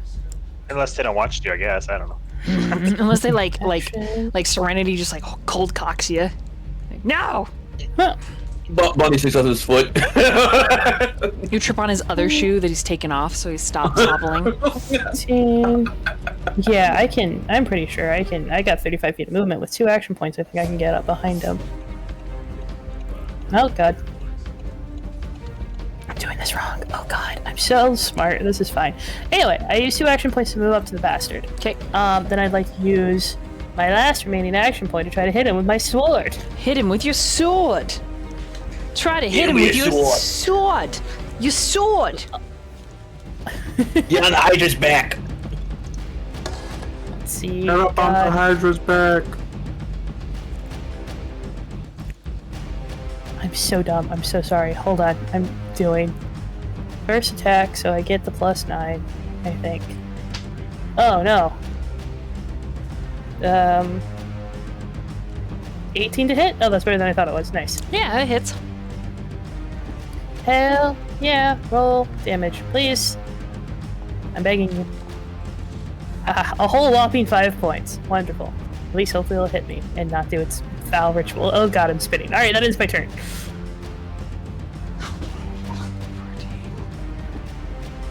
Okay, it's still up. Serenity, your move. All right. Serenity is going to double move to close into melee. And then she is going to go ahead. Okay, and, I just want everyone to point out and like to notice how often Serenity goes when this song plays. For me, this is like the 3rd time. But it starts at the start of anyways. Go ahead. Serenity's got a theme song. Dude, I'm telling you. Hell yeah. It's how it's supposed to be. Serenity is just gonna, with only 1 action point, she can't spell strike, so she's just gonna hit him with her her spelled sword that her dad got her. Ooh. That might be a crit though. 28 to hit. You have guidance. 28 is 29 to hit. It's a critical, yes. Beautiful. Let's see how she goes. That's how it goes. Sometimes. Oh, no! 5 damage. No! Okay, it's still up. Okay. That's Serenity's turn. Okay, at the end of the round, Ash, you hear your party engage in combat. It's like filtered through magic or water. And you're not exactly sure you could explain it if somebody asked you, but you know. You know that they're in combat. Do you stay in the classroom yelling at Max, or do you move to assist your party? Choice is yours. She trusts her party, Okay. but she loves a good bit of combat, but she's pretty angry. Okay. So why don't you give us a taste of what she's yelling? She's saying, you knew. I know you. I know your face. You knew. How could you?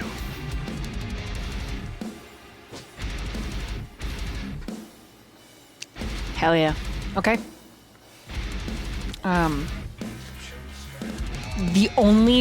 There's no reaction to you, but Max does like wince. Like he's got a headache. At the top. Anytime he like takes the chalk or something, she's gonna knock it out of his hand. Okay, it's super annoying to him. But he picks up different pieces of chalk so they're all on the floor. And one of the students is like, I told you it was haunted! And he just says, quiet. Yeah. You do it. I'm just gonna say you do it enough that he dismisses class. He says, enough is enough. You're dismissed. And one of the smart-ass students is like, I thought you wanted us to shut up and pay attention. Oh no, can't handle a little poltergeist activity. What a baby. Yeah, he pretty much loses his shit and he punches the desk and it splits in half. And then the students all like run away like little mice. They're like, ah! and scatter. Meanwhile, the empty classroom that's usually empty save for one other person, Rasputin, and you'd forgotten completely about him until Doug opens the door. Well, I saw you running, Rat. Oh my, what is that thing? And all of you are wearing academy uniforms.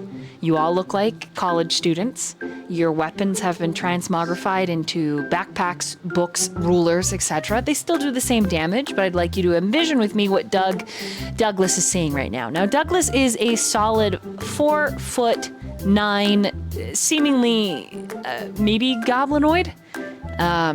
Skin is peach colored though, ears are wide and droopy, eyes are massive, glasses are coked lens, thick, and he has the most adorable gap in his 2 front teeth that you've ever seen.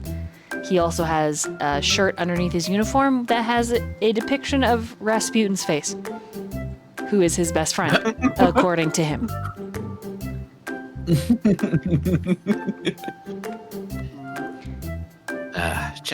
Well, they should have never talked to you like that. I came to check. What is happening? What is that thing?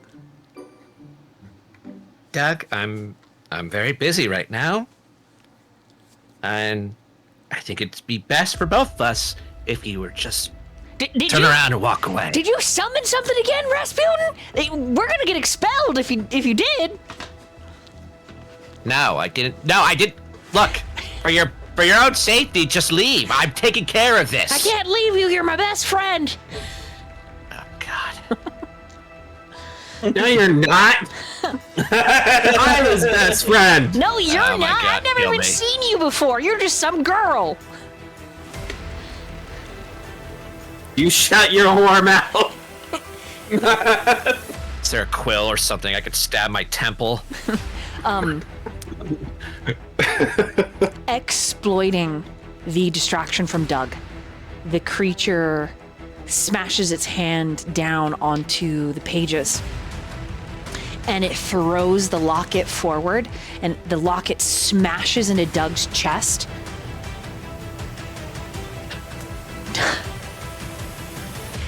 Doug falls to the ground with a miserable cry. And then he says, Rasputin, I don't feel so good. And he begins to cough.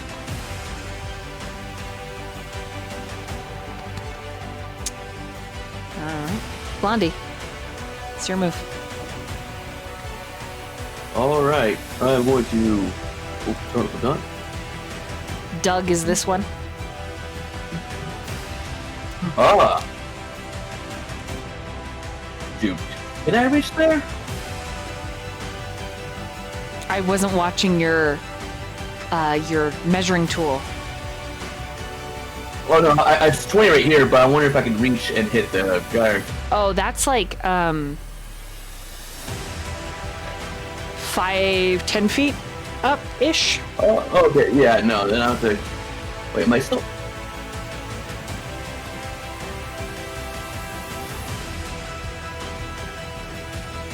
Okay, well, that'll just be 20 foot. So you I'll move use my here. one action. Yeah, and then I can't use a vicious swing, but I will go for a regular old A punch. strike with the. Punch him in. Punch him in the I'm asshole. gonna hit him with my yardstick. Oh, yeah, perfect. Yeah, you're all in like blazers and school uniforms and stuff. You got some sick pins in your backpacks. Yeah. Ooh, That is a critical. I think I just critical. Mm-hmm. Yeah. Wow. 22. Okay. How do you want to do this? Oh, I killed something. Yeah. He sort of kicks the doppelganger in order to antagonize it, and lunges forward with a fist. He grabs it, and with the yardstick, he will, while holding the arm, he will break it, having a little bit of bone stick out, and shove the bone right through the bottom of his head. Okay. It flattens out just like these creatures that you fought in the beginning of the campaign.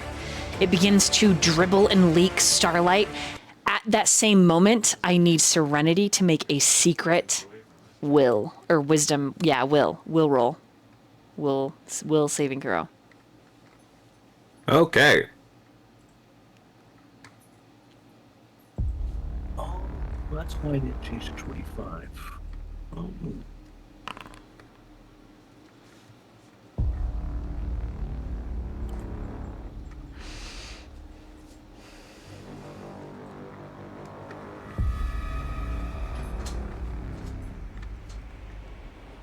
Okay. Vale and Blondie.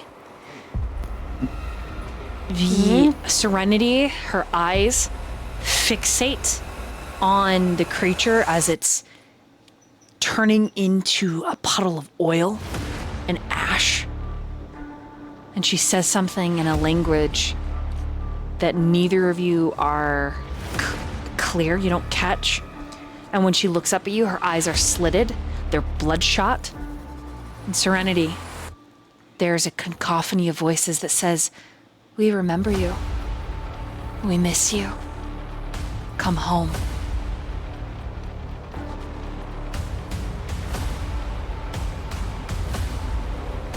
You're able to shake Serenity. the overwhelming feeling off, though, and you do not attack one of your party members. Yo. Good. Yeah. So go ahead and describe Serenity's reaction, and then I'll describe what's happening over with Doug. Yeah, Serenity, looks up at both of you, and at first it looks like she's looking through you, and you just hear her say aloud, but not to anyone in particular, it doesn't seem like. I don't know you. I don't know you. I don't know you. I don't know you. She's not really making a whole ton of sense, but after a minute, it seems like she doesn't get better, but her eyes focus in a little bit, intensely, just kind of staring at you guys, almost like she didn't realize you were there.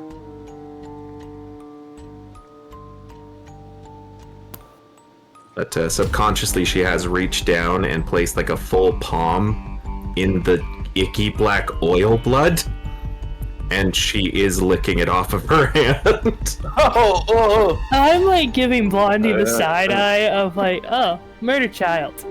Are we just here for this? Money is just gonna tap you on the forehead hey, you awake there?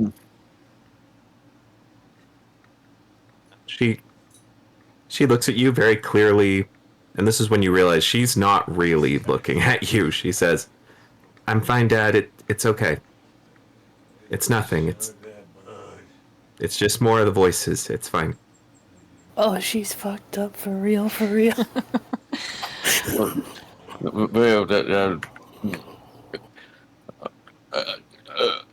We need to just go away from that. Let's just go back to the group. And that's about the point, Serenity, you come back to. And you overhear what's happening down below. All right, so Sister Will and Rasputin. Doug is on the ground. I'm dead! I'm dead! I'm dead! I'm dead! I'm dead! Rasputin, remember me! I'm dead! I've died! Sister will just approach and assess. Well, it sure is a good thing that your uniform has a Pharasma symbol on it, because you can read my last rites. You might be. Go 1 second. And she just doesn't respond for a bit and kind of does I guess a medicine check just to assess what's going on. He's fine. Yeah. Oh, beautiful. Rasputin, hold me, please. When he reaches for me, I would just step away, just Rasputin, What? come here. and be with your friend. I'm dead! It hit me! Is there a hole in my chest? I like barely like pat him on the head. I'm just like, there. Oh, I knew you'd come. You'll make it. I will? Yep. You're gonna be fine. Sister Will just kind of pats him on the shoulder. You're very brave. Oh! And I think your strength of spirit is going to pull you through. That, and of course, the companionship of your dear friend Rasputin. I'm gonna live? Yes, through the power of friendship. Stares at Rasputin. The power of friendship. Oh, then he's as good as dead. He stands up. I'm alive! Through the power of friendship! And he takes your hand, Rasputin. But let go of me. Like, I'm trying to fight, but like, I'm just so weak, like physically. Like, I can't pull my hand from his grip. He laces let go of me. your fingers together for a moment, squeezing, and then he lets go. Behind his uniform, it's almost like an arc reactor glowing. He doesn't seem to notice, and he's like, "It sure is good you guys were here. We probably would have died at the school. What was that thing? Why is that girl licking? Is that chalk on her hands?" And when you look down Serenity, it is indeed chalk. Yeah. Does Sister Will see that glow on his back, on Doug's back? It's in his chest, like right in the middle. Yep. She just is going to observe it Okay. right now. She doesn't know what to do and not hurt Doug. You know that you need it. And the more you stare at Yes, it, the more okay. you're like, I could surgery. You're not sure what the game is here. I'm like, Yep. do I know that I need that? You all do, yes. All right. Like, is it like embedded in his chest, or Yes, like, is it? it's glowing behind the rib cage, but he doesn't seem to notice. Is anybody Serenity's gonna gonna answer get- me? Why is she licking chalk? She's just weird. Hold on. Let me sidebar with my group here. Doug, stay right. Doug, keep an eye out on the perimeter. Just make Okay. sure nobody comes in. Okay. I was Yeah. saved today And, by the power of friendship and pharasma. Yes. So great. I'm going to just motion. The minute you step away, he Best opens the will door. and serenity. Hey guys, Rasputin and his friends saved me, and they're like, "Oh God, shut up, Doug," because they're like class changing, and he just wanders away.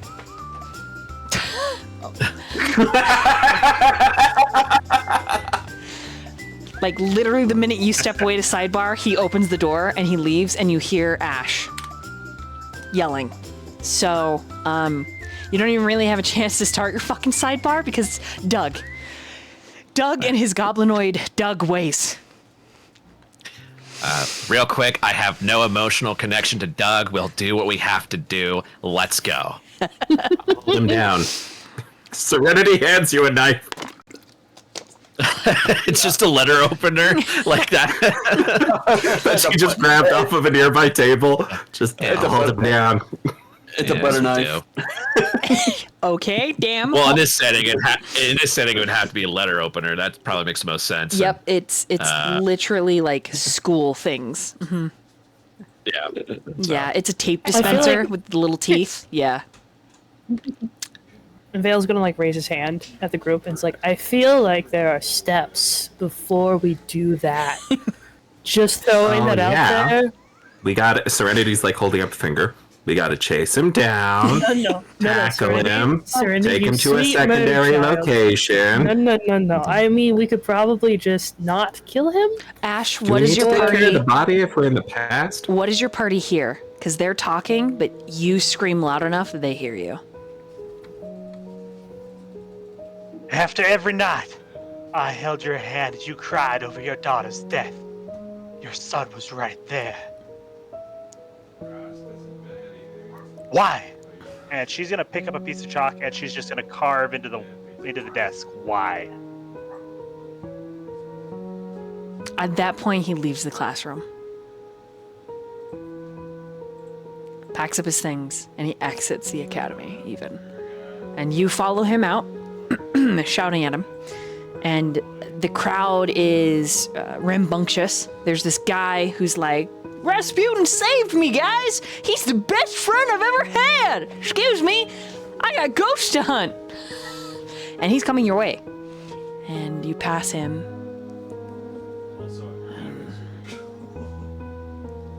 This little goblinoid guy pauses and says, Professor Max? And Maximus just says, not now. He's like, oh, I just thought you'd want to know there was a creature, and I saw it, and Rasputin killed him with a chair. He's like,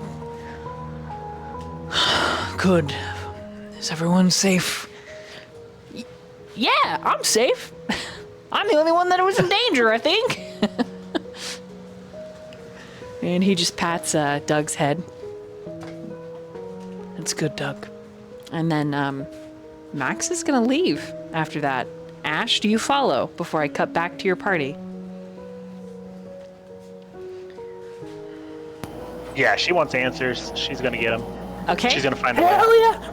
So you're walking through the crowd. You pass, like, Max and you. So the party, the door's open. You see Max walk by. You see Ash, like, still in full armor, ghosty, kind of pass by, like an aberration of her. But once she makes it through the sea of the crowd, everything shifts for you, Ash. And you are dressed as yourself, but as a student, just like the rest of your party.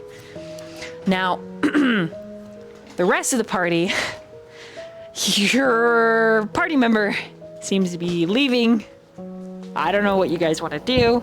Doug is also going somewhere else. So each of you, each of you, you're gonna need to decide what you want to do. So go ahead and decide what. We'll start with Blondie. What do you do? What's Blondie doing? I'm gonna give each of you a turn. Blondie? We need to get Doug right now. Well, I trust you with your sister if that's what you want to do. I'm gonna nab Doug. He doesn't look that strong. That's what you do.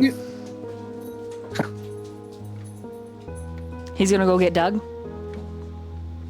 Yeah, he's gonna get Doug. Okay, then I'll cut over to Vale. You're going after Ash?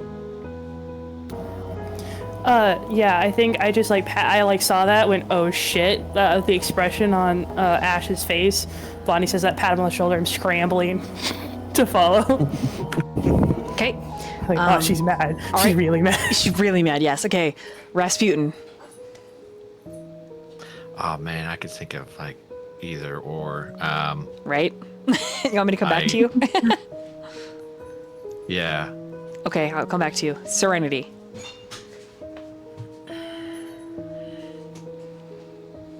Serenity's like head looks over off in the direction of Ash as she's walking away, and she like mumbles under her breath. Oh, she's like mad. It looks that way, yes. He looks kind of pissed. She does not. She does not want to deal with any of that, especially since it seems like Vale is gonna go take care of it. So instead, she's going to. She's just gonna follow after Blondie, okay. Low key, because she's still upset that the goblin thinks that he's Raz's best friend, and that's not true. She's Raz's best friend. Understood. Okay, Sister Will. I think for a second, Sister Will, sees Maximus and knows some things about like that pain. Yeah, he does not look well. But she knows that they have something they have to do. And she knows that this is the past. And she's also very afraid of how the rest of the party has been talking about Doug. Okay, that's fair. So that's valid. She will go after Doug because there needs to be, especially if Serenity went after Doug. Okay. So Rasputin, what do you He's decide? Focused. So Rasputin would have, right as he saw I imagine Maximus walking in the hallway, like passing like the doorway. Yeah, like students cleaving out of his way. Yeah. Yeah, and it's just like to him, Rasputin is just laser focused on Maximus. Like that's all everyone else is blurred out. He just sees Maximus. And Rasputin is like ripping the letter opener hard. But he knows that this is the past and it won't change anything. Even if I wanted to do something like attack him, it wouldn't work out in Rasputin's favor, and there's no point. He knows that the goal is to get Doug, and Rasputin it would be the best bait for Doug. Right. So he's gonna go after Doug. Okay, he goes after Doug. All right. So which side do you want to see first, as a group?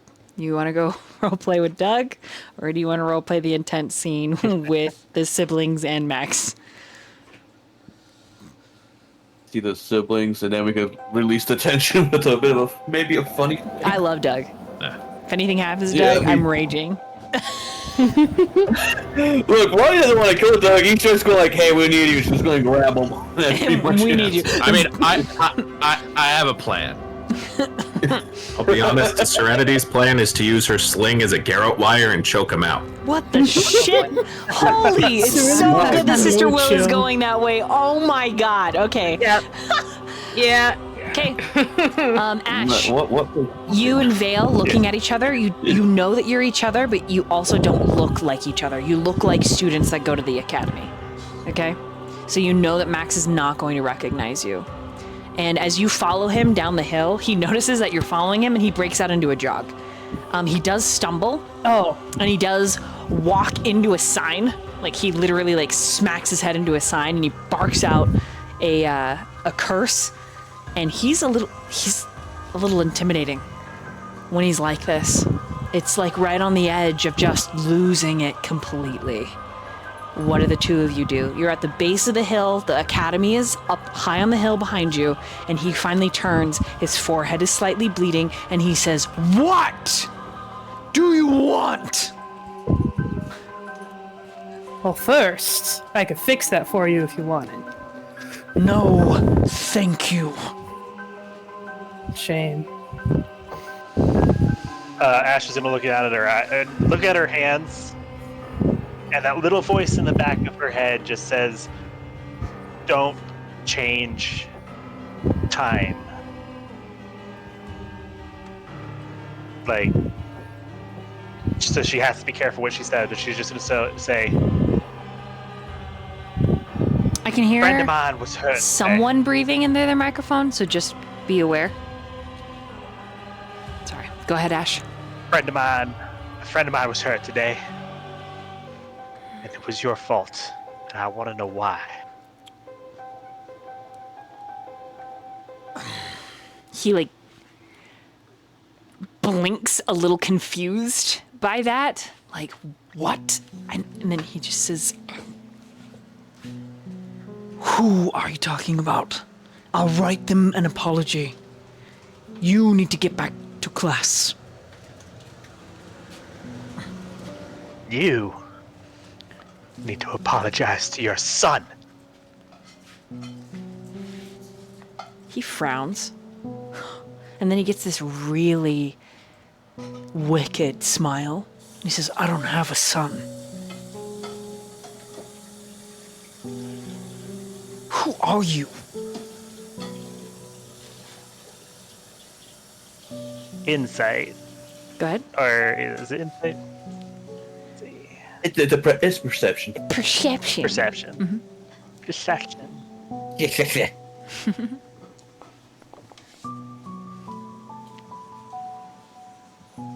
I think that's 16. Let's scroll down. Could I roll a 16. spell? Yeah, you can roll as well. Go ahead and roll your perception.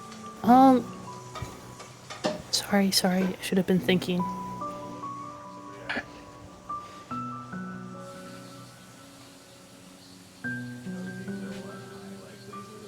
Damn. Roll. There we go. Sorry. You're good? 15. don't think he knows what the fuck you're talking about.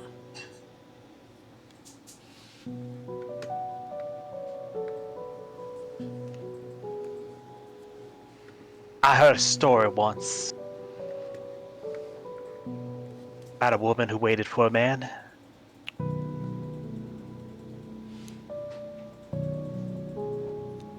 Six years before she gave up. Does that ring a bell?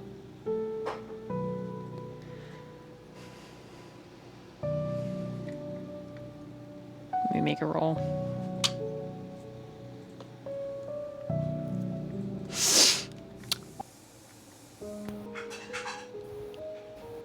I don't know who you are or what any of this means.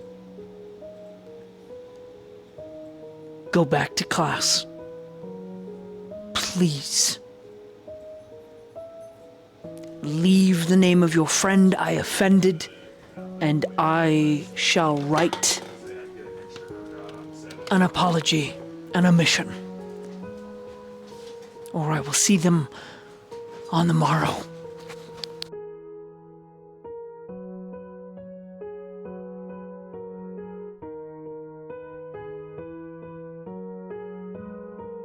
She's gonna shake her head.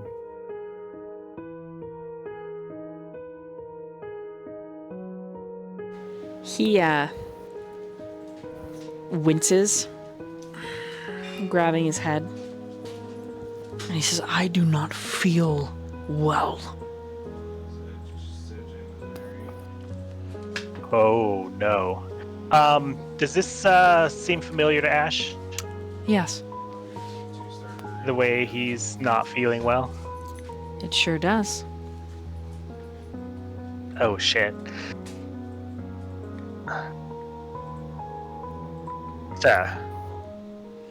Oh. Fail. You might want to back up. Do I recognize this at all? I think I know what's going on.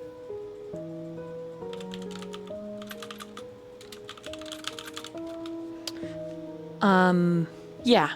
I mean, yes, this is very familiar for the two of you, having lived with him.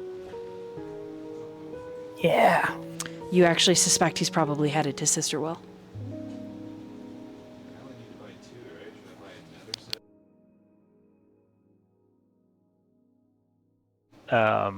Ash is just gonna kind of low voice so that only Vale can hear.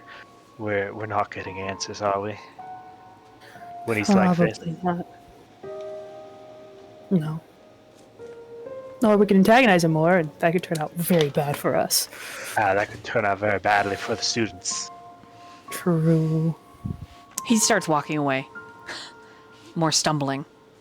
And when a errant mailbox crosses his path, which he rips it out and throws it. And he is so Ash- physically powerful, it explodes against a neighboring building. And he just lets out a roar.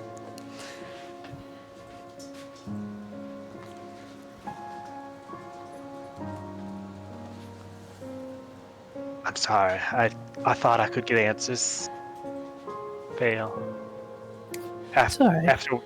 After Corey, after what he did to you, and it's not fair. I flinch at the name like I've been shot, but I just nod. I feel like we're going to get answers at the end of this at some point. Do you follow him?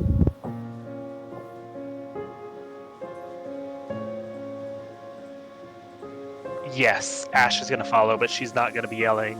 Okay. She's gonna go quietly. Vale, do you follow? Stealth. Okay, if you're stealthing, go ahead and roll stealth, you two. Hell yeah! Rogue siblings, let's go. 24. Let's see. I say that with such conviction, and then I can't find it. There we go. Oh my god, I'm sorry. Oh no! Can I use my hero point? Yes, you sure can. Please, dice gods, don't fuck me. Oh no! Ash kind of just she's gonna use the it's not sending, it's message. She just goes, "That's good, Vale. Keep distracting him so I can follow." Okay, so Diabolical work. Vale, you the reality is that he takes it as you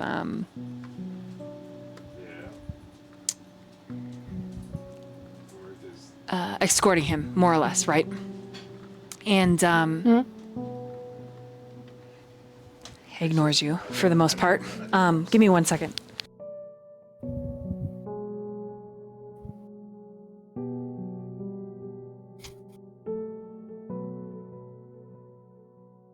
I was so excited to stealth too. I was like, finally. You're like 11. 9. Oh. It's like, don't fuck me. Oh, no lube either.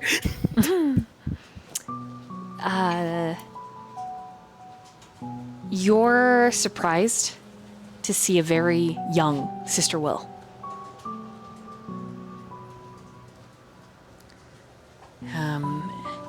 In fact, this whole city, the two of you finally realize where this is. Vale, you know exactly where the nunnery is from the academy at this point. And your stomach drops. Studying at said nunnery, Vale, Ash, the nunnery that saved you after some shindig, it is not long after this encounter that the two of you meet Maximus for the first time.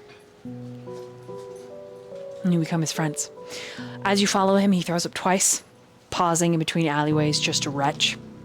And he continues to stumble. The side quadrant of the... I almost said the nun repository, but that's not what it is. The... God, I had the word of what it's called, but it slipped my mind.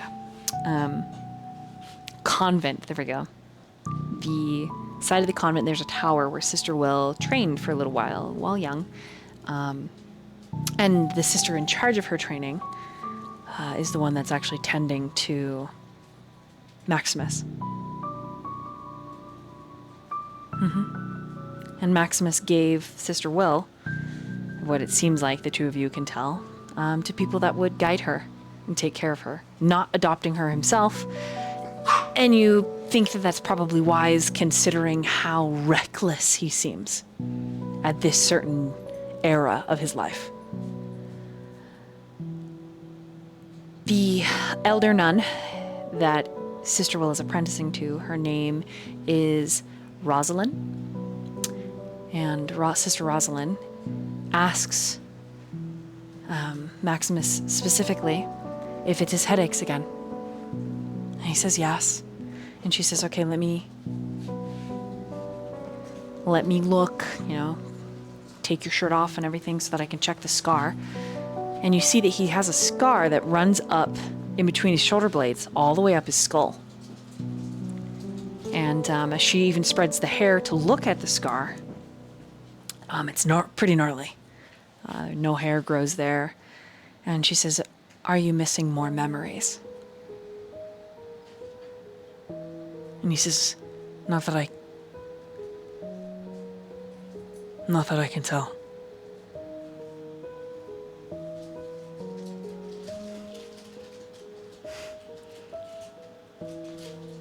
She says, well, I can give you a tonic to drink that will aid your headaches, but perhaps you should not run such late nights. And then I can't help it. The dreams, they keep me awake. In it, I'm somewhere howling. It's howling, it's white, it's gray. I can't get out.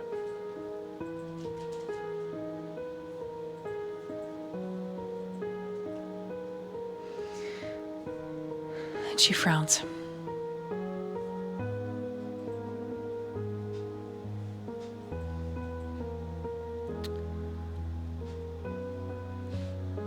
They're quiet for a while as she administers to him, making him tea that he drinks.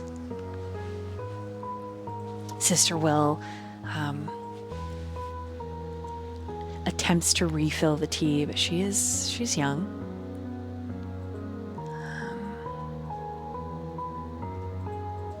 And at this age, Max doesn't really acknowledge her more than just, she's the apprentice, thank you for the tea refill. And he drinks it again.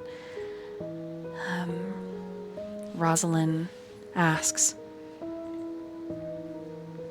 have you remembered anything beyond these nightmares that you have? Are there smells, scents, sights, anything that you kind of remember? And he says, no, but today in class, I was reading from the roll call, and I felt the migraine come on. Sharp, jagged, painful. She just nods like, okay.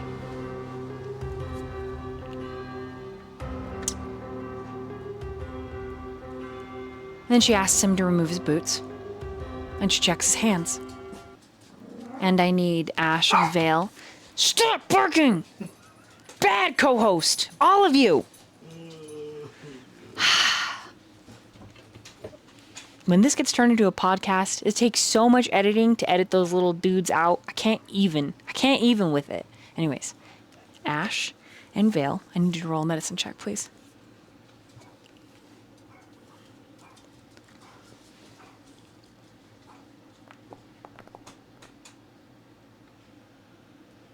Hmm, 19. 12. Okay, the 19, you can tell what this is that she's looking at. With the 12, you cannot. His feet, his toes, his feet's kind of up to his ankles, and large sections of his hands, severely scarred. But mostly in his feet, there's a significant discoloration. Ash, it's frostbite. Damage from frostbite. In fact, he's missing several toes because of it. She says, well, you haven't in your sleep been picking at these, which is a good sign. He just shrugs. And she says, what you went through was significant. You may never be free from it. And again, he shrugs, like it's no big deal. And finally, she actually grabs his chin and says, you survived an avalanche, Maximus. You were dead when we pulled you from it.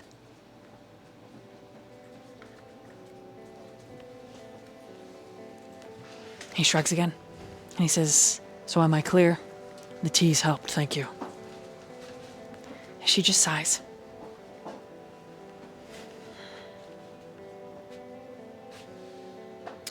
As he gets dressed, puts his boots back on, his gloves, his vambraces, his jerkin, his tunic, he winces. And to Rosalind and Sister Will, he says, I did have a memory this morning.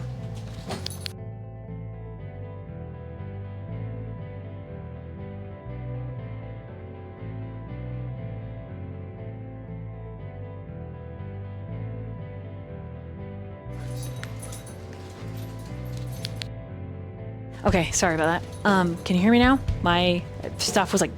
Okay. He says, I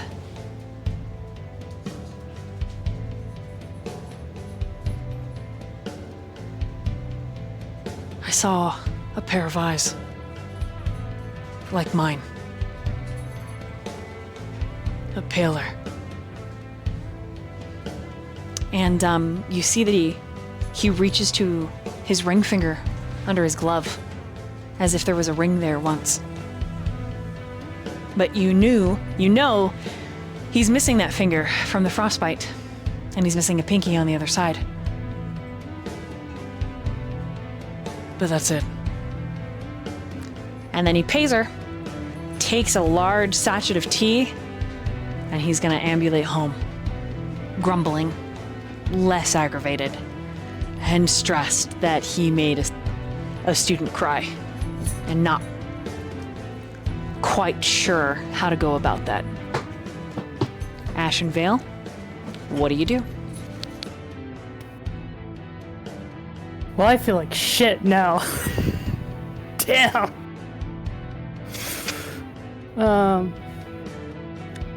I guess just turn to Ash and it's like, should we go tell Raz? I think we have to. Yeah. Well, that was a fun little side trek.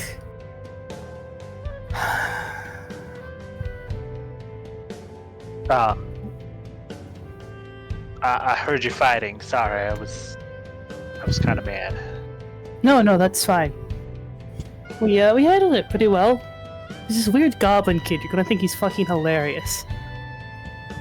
All right, let's go find this goblin kid. You can show him to me. Excellent. I'm gonna throw my arm around Ash's shoulders as I guess we walk back towards the academy. I'm definitely not looking at the nunnery. Or are we in the nunnery actively? You're in the tower next to it. So you're literally walking through the courtyard. Yeah. Phil's keeping his head down. Okay. Ash, roll a perception check.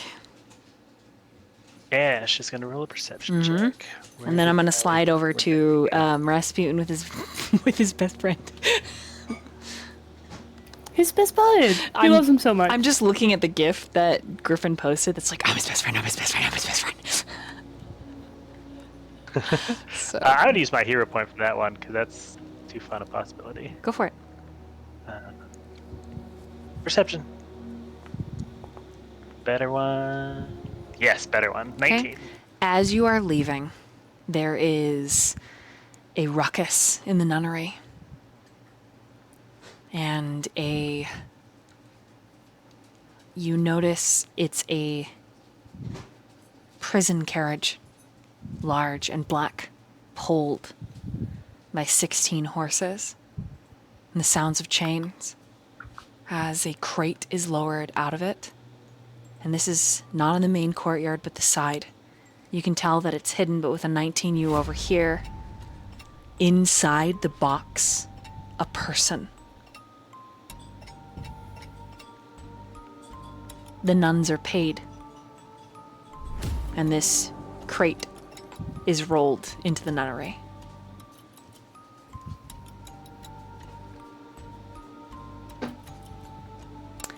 And that's where, meanwhile, the party heads back to Maximus's classroom, and Doug is in there. The moment he sees Rasputin, he smiles and says, "Oh, are you gonna help me with my, well, I'm looking for ghosts."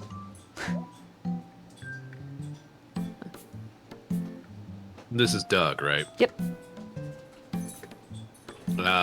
So the light, does it look like it's more like maybe in his belly, or is it something that like kind of protruding out from his chest, like his chest, you can like pull at? Yeah, he's up here where Maximus was teaching, and he's like, "Look at all this chalk!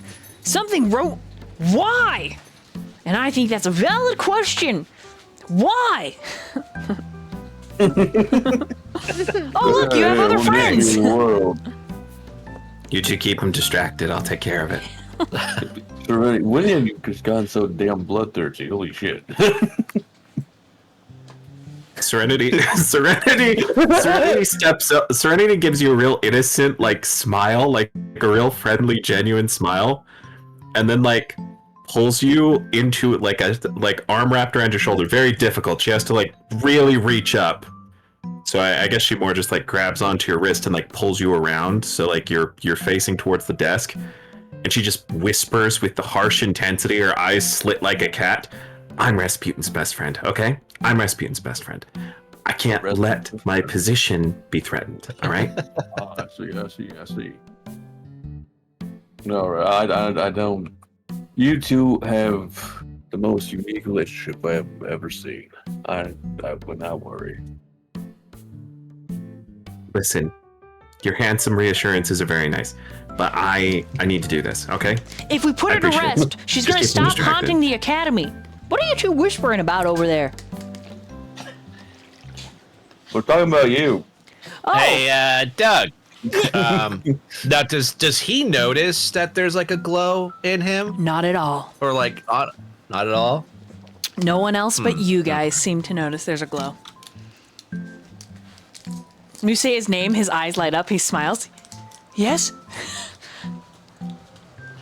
Serenity's gonna roll a stealth while he's distracted. Blondie's gonna hold her back. I am gonna like as I'm talking to him, kind of get a little closer, Okay. right? Yeah. Just kind of And he's like, yeah, keep his eyes on me. yeah. Uh-huh, Like- yeah. Are you feeling all right? Let's forget about the ghost for a second. Tell me about you. How are you doing? This is the best day of my life. You're asking me how I am. I never thought it would happen. Weak. You're weak to need the reassurances. Sister Will would love, as all these conversations are going on, just to get right up to be with Doug, because she is very concerned Okay. about all three of these people. Like, so she'll take time to just be next to him. Okay. So as you move up to him, he lets you, right? And Blondie's like holding murderous little chibi Serenity back there, who's like, wake! And he's like looking at you, Sister Will, and then smiling at Raz. Well, I'm doing all right. I mean, there's been some weird things happening. Like I've been having visions of something called the end. And I'm trying to circumvent that. I've also seen my own death, which is why I thought I died today. But I didn't, because Rasputin saved me. Oh, and all They're of you, still of course. young. Is she all right? She seems pretty angry. Yeah, she don't listen to her. Just it's me and you. This vision you saw. Yeah. Like, how did you die? Oh, I was shot through the chest by a bolt of starlight. Really? Mm-hmm. And I look at Sister Will, just like, huh? I think right now, this is taking a chance, but Sister Will is getting a little concerned about the amount of time they have and how much longer Blondie can hold on to Serenity. What she'd like to do is while Doug is talking to Rasputin, she wants to see if she can reach out and touch You touch his the chest? glow.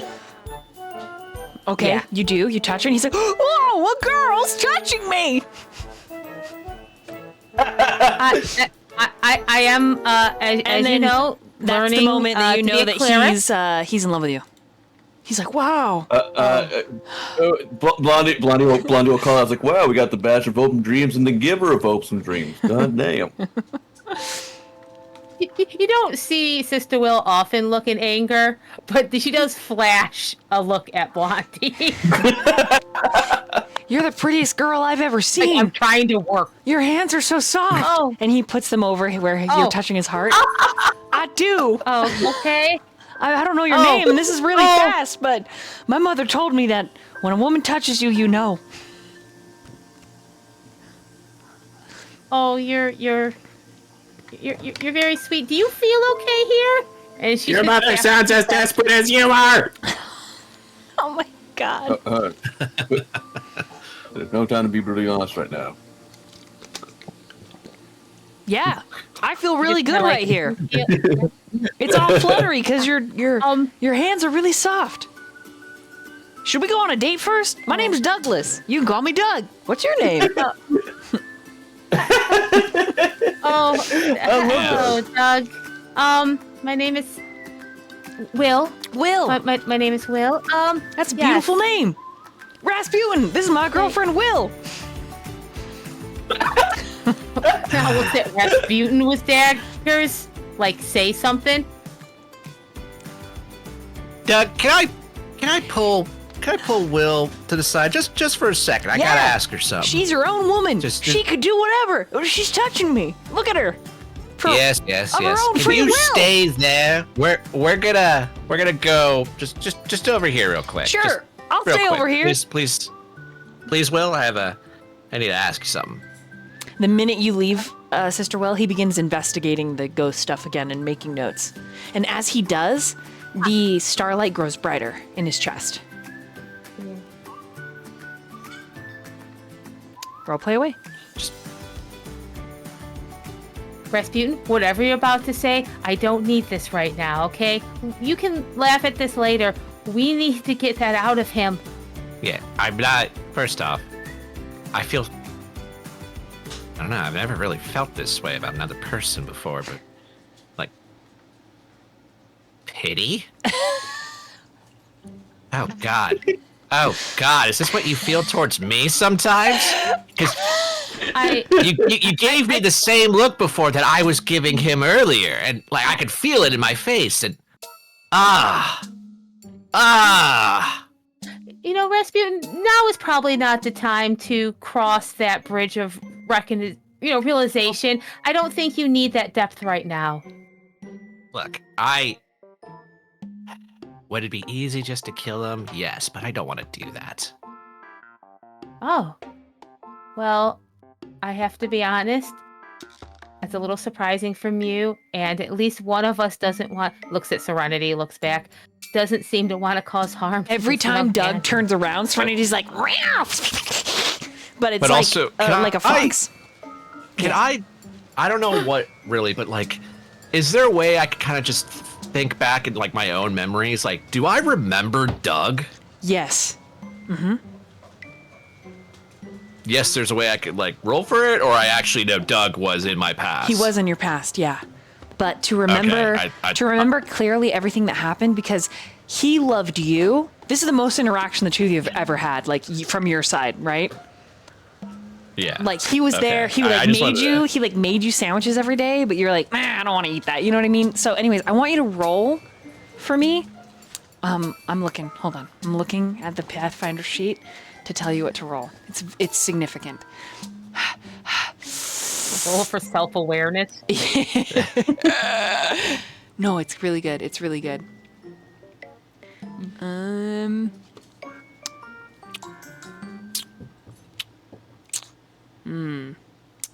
guess it would be a will saving throw to remember. I correct me if I'm wrong, Dorkwinkle. Like, is there like a history check? Yeah, like to remember. There'll be a recall knowledge. Recall knowledge. Okay, recall. But it's, yeah, but that because you're looking for stuff like in between Rasputin's past, right? Correct, but there's no recall knowledge core skill. Yeah. There's no recall knowledge past. So, will saving throw, Griffin? What do you think? That's how I'd run it. That's okay. That's will saving. Do a will saving throw. It's gonna be your best. A 17? 17. Nice. Okay. So you think back and you remember, and God, the pity just grows. Doug died at school. You remember him asking for help from all sorts of students, even you, other teachers. He said that he was having dreams about these creatures that bled oil and starlight. And then he started having daytime hallucinations. And eventually he dropped out of school, and the school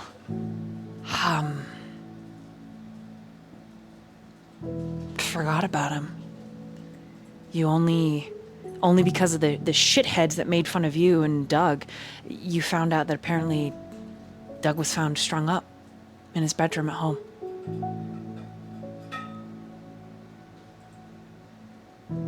He was adamant it was ghosts of some kind because he was seeing things. He was hearing whispers. Nobody believed him.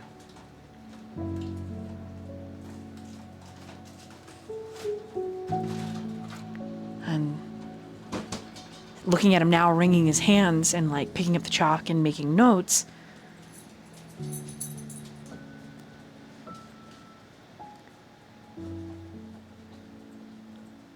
Your heart hurts a little bit.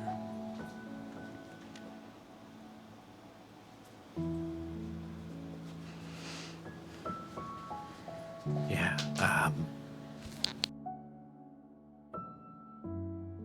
he's... I'm not really sure what we should do. He's supposed to be dead. That's what I remember, like, he's alive and...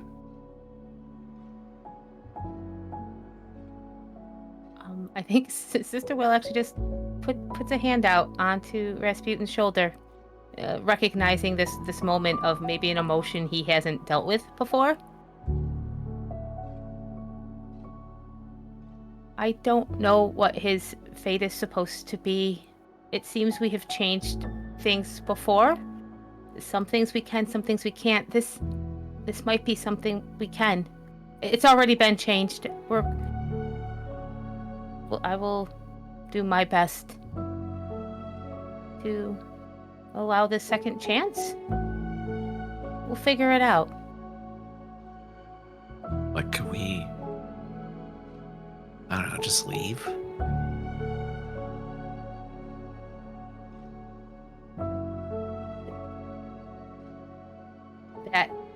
That in his chest. We need it, and I don't think it would be good for him. Maybe this is why he had the visions, you said? He says he sees things. I don't know if that's something he can. I'm gonna try something, and I'm gonna go to Doug. Okay. And just, I'm gonna be like, "Hey, Doug, just wanna, Yeah.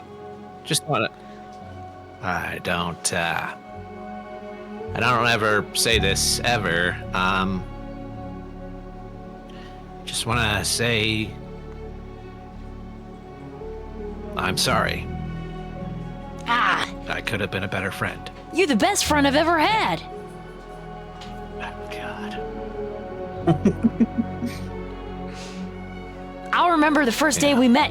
You remember the first day we met? Yeah? Yeah. I do. I should have been nicer to you then. What do you mean? I should have been nice. You dropped your tankard of Vale so I could reach it. He's like 4'10", 4'9", goblinoid little guy. God, he's just a little guy. And he's got the big old goblin face. He's not handsome at all. But boy, that smile makes the wrinkles in his face just spread. It kind of reminds you of the jowls of a big puppy. And he says, it was the best day of my life. He's an ugly pug. He's my ugly pug. I've never had anybody share their drink with me like that. Especially where I could reach it. Usually they're dumping it on my head.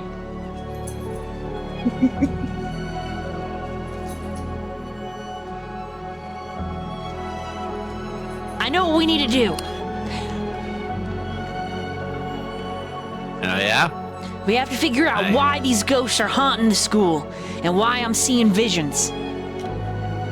My grandma says it's because we've got oracles in our past and that I might be coming into my power. And he looks at Will. Don't worry, Miss Will. If we have children, I won't abandon them like my parents did. She just smiles back. That's good to know, Doug. Thank you. So you'll help me, right? Hunt the ghost down and figure out why?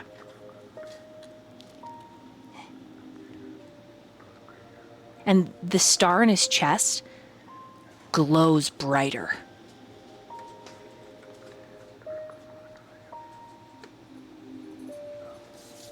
I look at him, I'm like, Of course! Nothing can stop me on my quest. When I set my mind on something, I achieve it. For I am Rasputin ℙ𝕒𝕒𝕦𝕦𝕦, the bastard of hopes and dreams. And with you by my side, I know we can accomplish anything. He starts laughing as well, but it's he's just like, and I'm Douglas, his best friend. Damn it, dog! You just ruined an emotional moment. Stop it.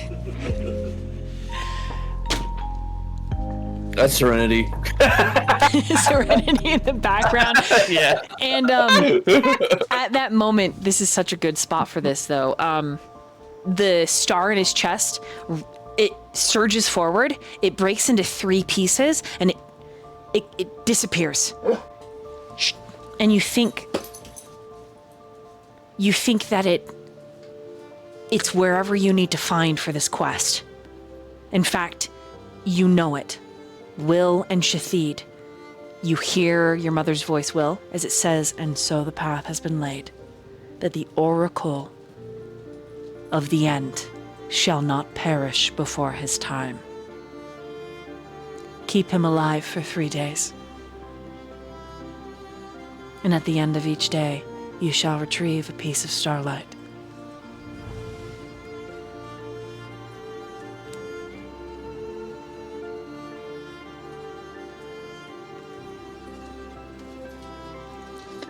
Will looks at Rasputin to see if he heard that.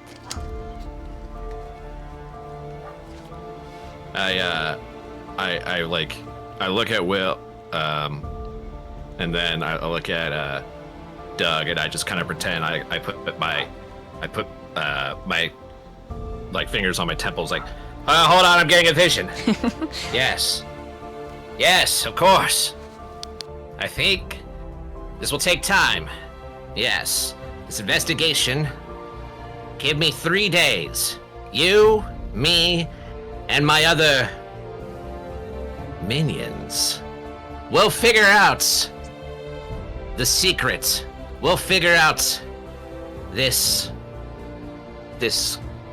will be a quest for us, yes. Haha. And then the school will praise us for getting rid of the ghosts. Yes. And then I can rub it in Maximus's face. There, as you say that, Doug is looking at you with joy, but there's a bittersweet feeling that's shared between Will and Rasputin. Rasputin, you ignore it, especially in your personality type, I would say, but Will, you have a feeling at the end of the 3rd day something significant is going to happen. And you're just looking at Rasputin. That same moment you were outside of his door, you remember what your mom told you. Some things must be let go.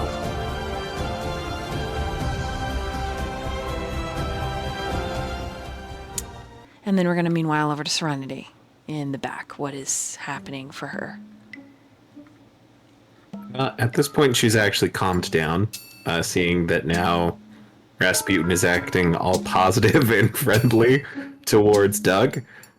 She has her cunning little mind is now formulating a new plan, because she thinks that Rasputin will probably intervene if she were to try and get physical with Doug at this point. So I don't think Blondie is getting this. I think Blondie just gets that Serenity has stopped struggling for now, but she is actively going to look for opportunities to get Doug alone and assert her dominance. She doesn't want him dead. She doesn't mind that he's Rasputin's friend. She just needs him to know that she's his best friend. He can be the second best friend. Okay, Blondie, what are you doing? Like, yep.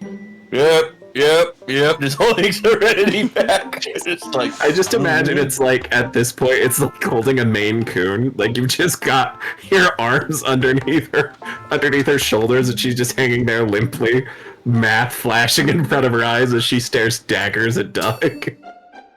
Exactly. Okay. All right, you calm down. Yeah, I'm calmed down. All right. He's going to slowly let go. Serenity like tenses up to the point like all the muscles in her body, and like you're afraid she's gonna jump for him, but she doesn't. She's just stiff as a board as she is standing now in sort of an awkward pose. Her eyes have yet to leave Doug this entire scene. And Blondie will just be like, look, don't worry. If anything, Doug is also going to be busy with his new girlfriend. She touched me of her own volition. It means we're basically married. He looks like he has weak ankles. I do have weak ankles. Wrist too. I hope no one slides into my ankles and breaks them. Oh, shit. Serenity doesn't know how to articulate this, but she's also bugged that he's talking to Sister Will so familiarly. Not that she would normally mind, but it's just on top of the Rasputin thing. She's just looking for reasons to be angry at Doug.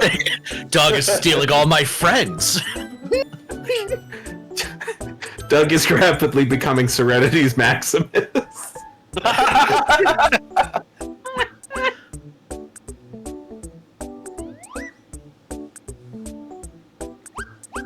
So, we all know what we're doing now. Blondie, Destroying Doug. What? No. What's wrong with you today? Jesus. This has been a sort of a constant pattern since we stumbled across certain places. Blondie's not gonna... Just because Doug's here, he's not gonna, explain. Sister Will says, looking at Blondie and Serenity, we are here to help Doug search for the ghosts for 3 days. This is very important, like a quest that we must finish.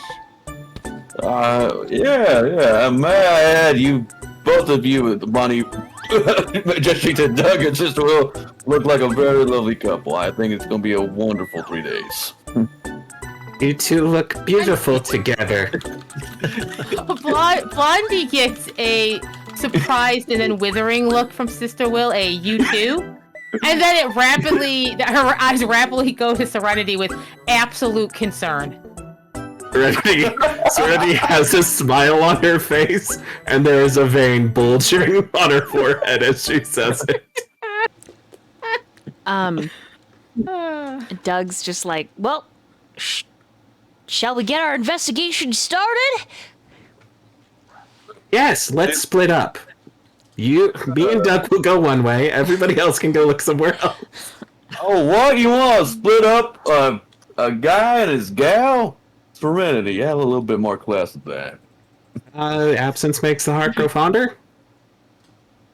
No, I think we're just becoming such great friends. I think we all should just stick together.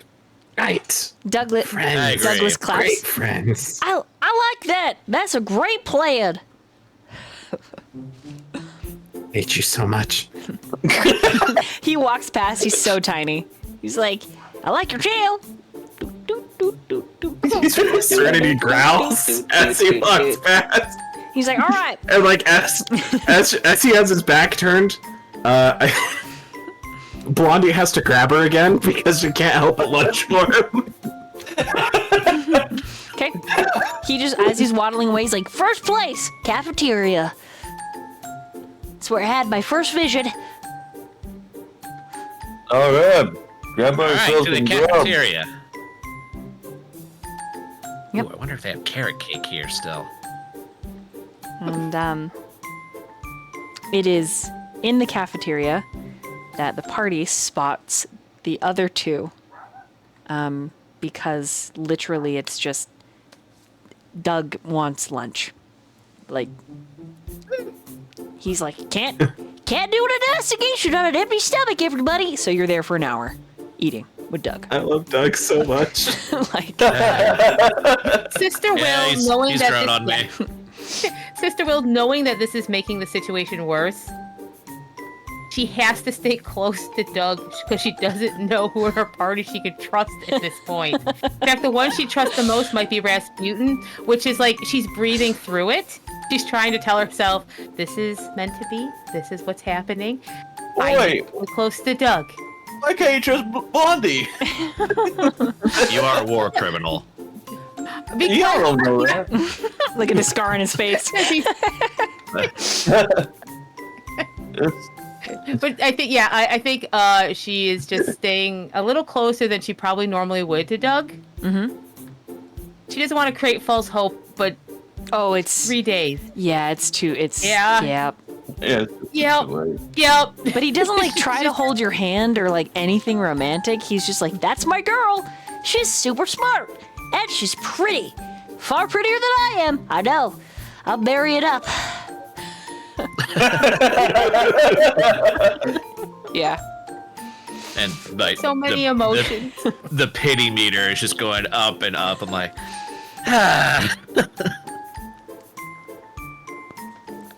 She Sweet. realizes she might have to give him his first kiss.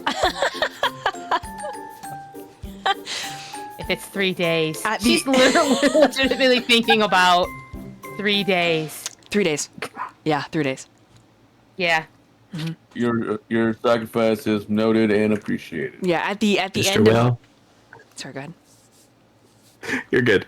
She's just gonna, at some point, Serenity, during the lunch, is just gonna whisper to Sister Will. She's like sitting directly across from Doug and just staring at him while he eats his lunch. Just daggers.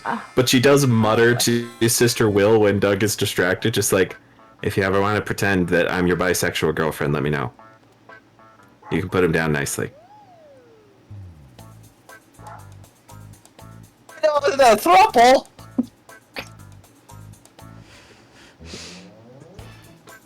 My headphone died for a second, so I missed exactly what was said. But, I'm assuming Sister Will is deeply concerned. I mean, Perfect. quite possibly. Serenity just says, looking at Doug angrily, and just like when he's distracted by something, probably talking to Rasputin about something, probably telling Rasputin how beautiful Sister Will is. She just mutters to Sister Will between bites of food, if you need me to pretend to be your bisexual girlfriend, let me know. You can shut him down, softly if you want.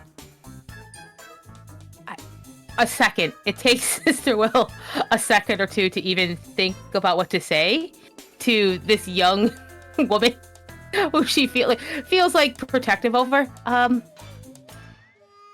Thank you, Serenity. Please don't kill him. I want to kill him. She looks not like offended, but almost thoughtful. I don't want to kill him. I just want him to hurt. You know what? I think that is a positive trend, and we'll work on it the rest. That's just step up from homicide, which is what you were considering a few minutes ago. Yeah. We take the wins while we can get them. I think she actually kind of pats the right again and says, thank you for the offer. Doug actually doesn't talk when he starts eating.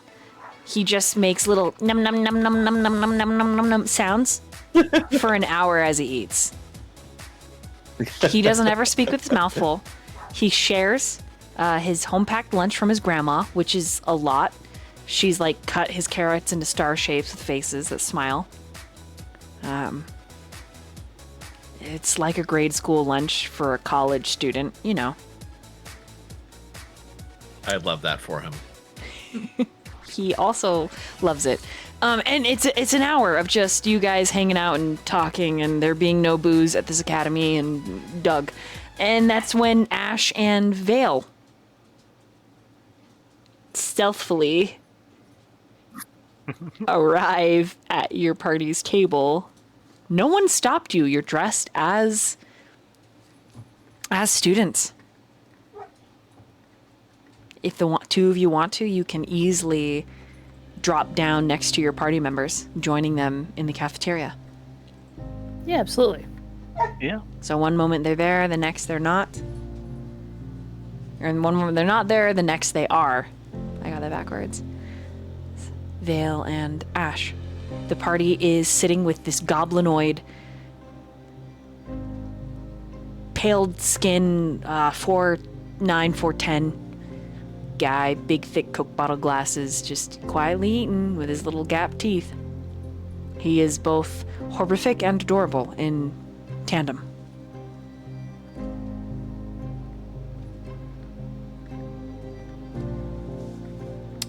Ash and Vale, for everyone else, bring with them an air of tension, I would say.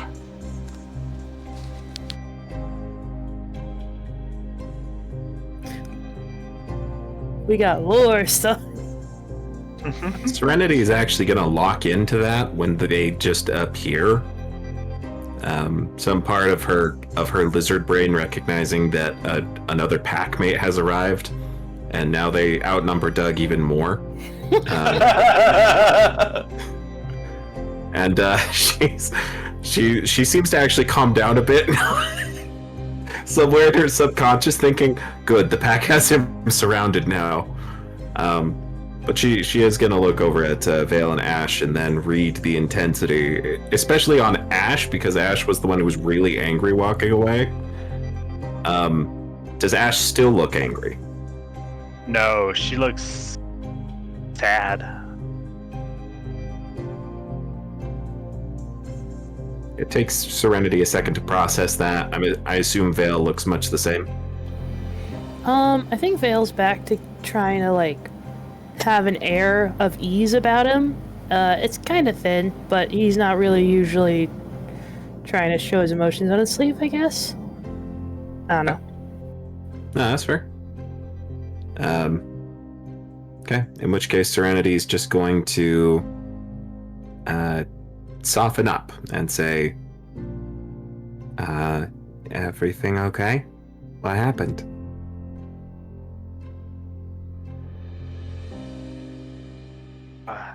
I got answers.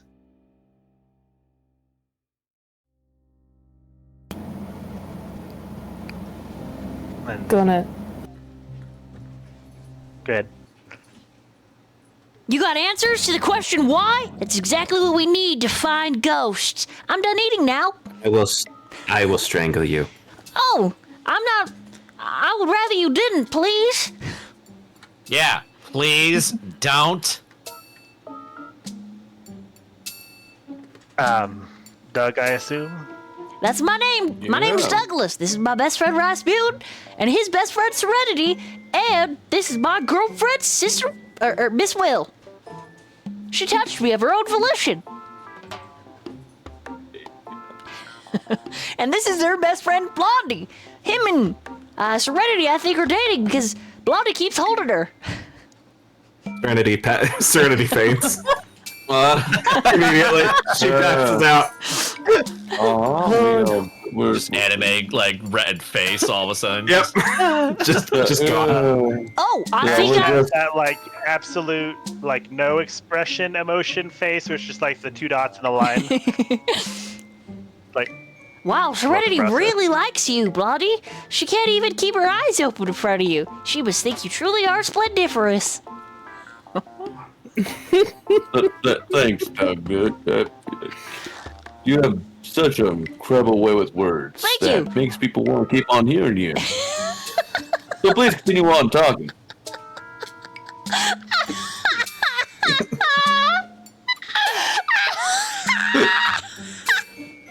Makes people want to keep on hearing you. Wow.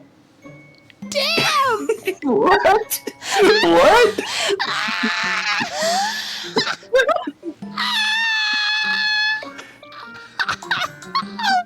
Broke the DM. That was so funny. Oh, that was so funny. That was brutal. That was so brutal. I can't. You can have a hero point. That was so good. Wow. That was so, Wow. That was so good. Oh, damn. Whew. Do I unlock vicious mockery? Damn. You just have a way with words that makes people want to keep listening to you, so please continue, you little piece of fucking shit. That's why she's concerned about Blondie, okay? That's why Sister Will's concerned about the Blondie. He's on the list. My stomach hurts. Oh, fuck, my stomach hurts. On the list.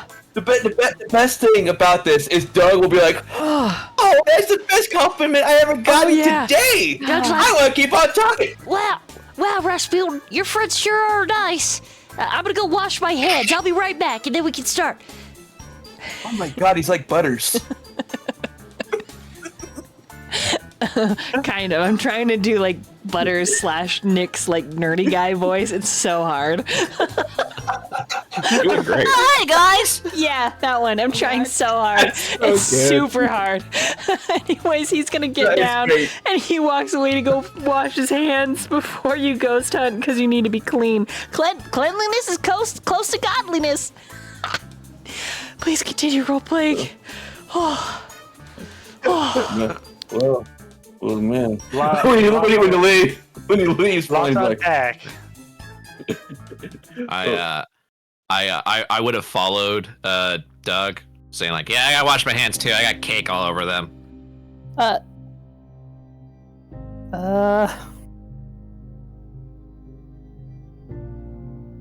Will, can you fill him in on what's going on? I think Vale's like looking like he wants to stop Raz, but like glancing over at Ash, like, how do we start this?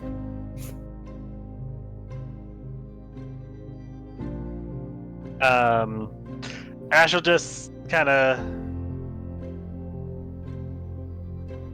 gonna be delicate, but she's gonna cast a message to Rasputin, just say, "We got the answers I was looking for, and when you're ready, just let me know. If you're ever ready." Can I respond back, or I just get the message? Yeah, you can respond back, and then only I can. It's like it's right in my ear, but like no one hears what you're saying.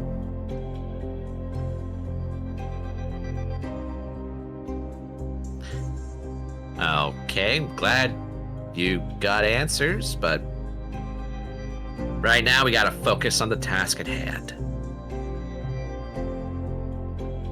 Okay. Or she just kind of nods at you rather than recasting. And then she'll turn to Vale. When we get back to the other place, we'll tell her during while we wait for another door. Give a thumbs up.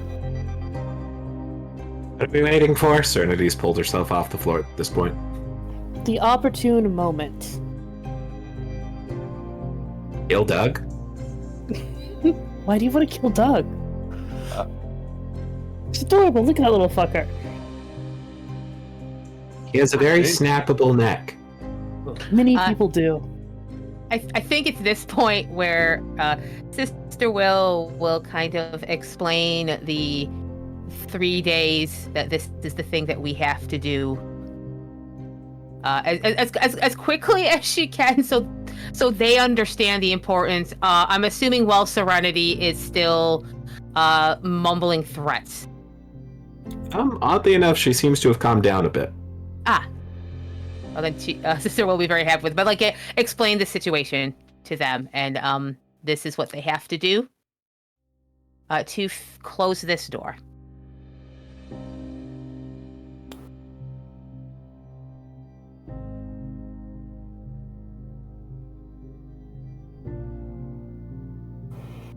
Well, that's fun. Little fetch quest. A couple days of relaxing after everything. That could be nice. Oh. Bodyguarding. I don't imagine anybody would try to kill the little guy, but Have you ever read the book Final Destination? what? Book. Sister Will. It's about somebody who dodges death, and then a bunch of Rube Goldberg machines of bad luck keep showing up to try and, finish the job the way it was, air quotes, meant to happen. I'm just saying he looks accident prone. Sister Will has a look on her face that is very serious and somewhat sad as they're talking about inevitabilities. We just need to keep him and protect him for 3 days. I don't know what happens after that. I mean, I guess I don't even know how this is an unpopular opinion, but why don't we just try and make sure Doug, lives so a teenage Rasputin has someone who has his back.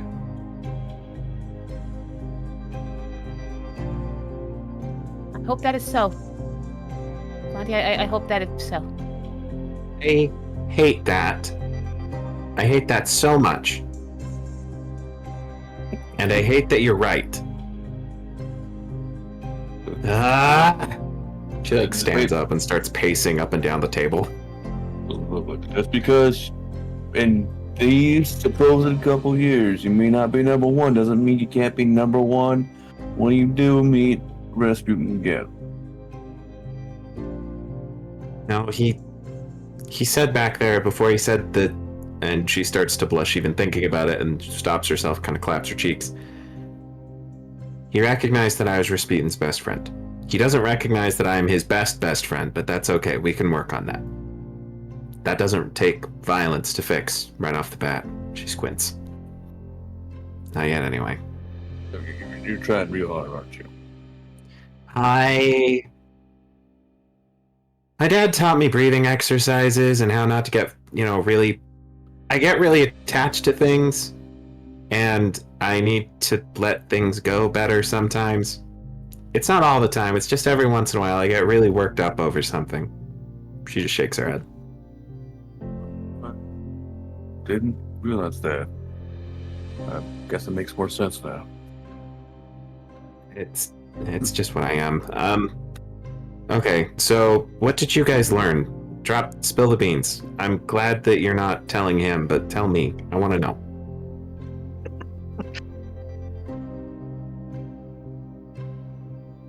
He doesn't remember. He died trying to find her in that storm. It's a death sickness. Fuck. That explains a lot. I'm glad you did tell me. It didn't make any fucking sense that Uncle Max would act that way towards his son. So... I don't know. Maximus isn't an actor, really. I've seen him around Raz a bunch of times, and there was no recognition ever. Aside from just, there's that one guy who I run into occasionally who's kind of funny, haha, super helpful every now and again. That explains a lot. I don't know that that's gonna change a lot for Raz. Frankly. Sadly, I think you're right. I don't think it's gonna mean much to him. That's not true. There. I think it'll mean something to him. I just don't think it'll change his conviction. Raz is a lot like his dad in that way. They have a very single-minded focus on things. Seems like his mom was that way too. Probably just runs in the whole damn family. She shakes her head.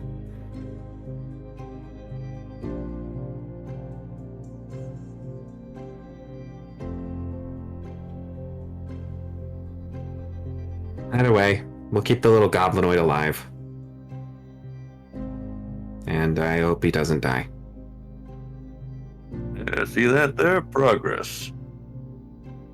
Thank God I didn't want to be holding you back for like 72 hours. Why is that progress? What did I miss? Serenity right here wanted to maim him really badly. Serenity just nods her head at that. Just Yeah. like just in recognition, like, yeah, it's true. I did. I miss the coffee shop. I really do. Life was simpler then. Oh man, that immediately deflates Serenity. I'm pretty sure they may have coffee here in the cafeteria, or hell, they may even I know they definitely do. It's over there in the corner, same place it always is. It's the cheap shit. Automated machine, pre-ground quick beans. It's garbage. Total garbage. An insult to the craft. Do you want to show them how it's done? Last time I did, I got kicked out. And then her eyes sparkle. Except that hasn't happened yet. Go on ahead. Serenity pulls out her coffee making supplies, and you see why she got kicked out the first time. Because even though there's a stone floor, she does still start her own little fire there in the middle of so that she can heat up her water to make the coffee. Okay, meanwhile, so Serenity, who causes a scene, right? There is some screaming and some panic and some teachers that are called, and they're like, "What are you doing? Stop lighting your own fire. This is against regulation. You're going to get detention." And she's like, "But I just want to make better coffee. Your stuff is swill." You can't stop art! She makes really valid points, but regardless, we meanwhile from the cafeteria where before I want to note that Ash, you and Vale didn't communicate much on your way back. Vale, you didn't look up when you heard the carriage, but you knew what day it was.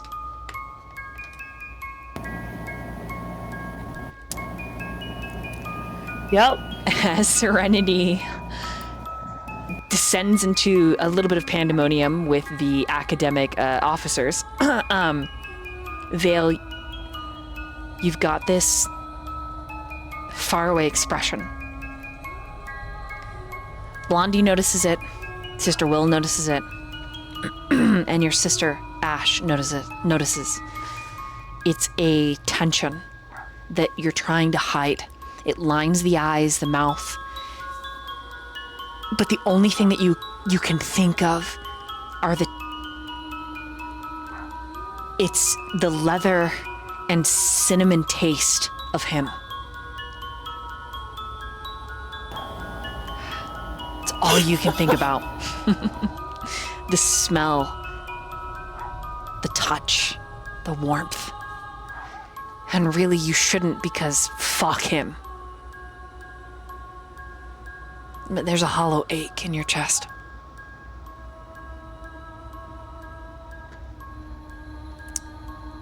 And then in the bathroom, Rasputin, I need you to roll a perception.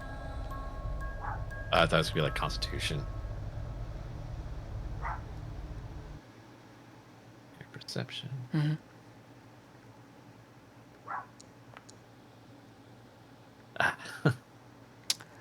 You know what?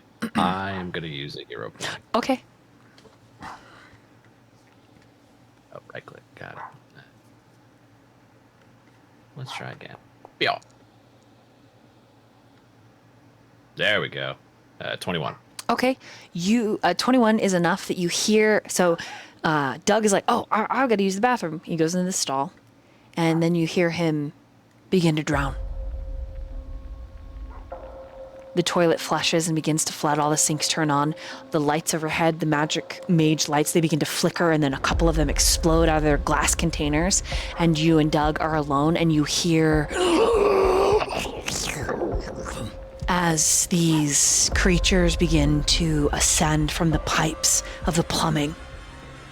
And that's where we're going to end tonight. Oh,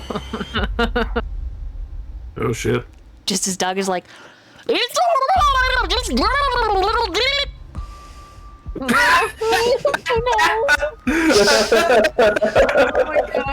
told you before, don't drink the bath water. Oh, God!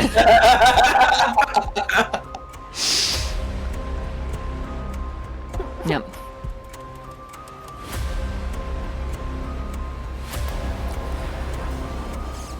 I'm hyped. I'm so hyped for where this is going. I'm connecting dots I don't like, Dolly. That's good. There's so many. I can't wait till Blondie and you, can't wait till Dork and Tristan, the players, understand how your backstories are connected. I think I might have a vague idea or an insane hypothesis. Yeah. Are you on to me? I need a chair. I am so ready. Somebody donate 10 subs. We need lore. Actually, shit, I did have an idea of like just getting all those subs at some point and being like, I need to know if I can trust the devil guy or not. Please tell me. Please, everyone. This is my life savings. Let me have this. Ooh, shoot. Okay, be back here in what, 2 weeks? Yeah. Yeah. 2 weeks. We'll be playing. I can't wait.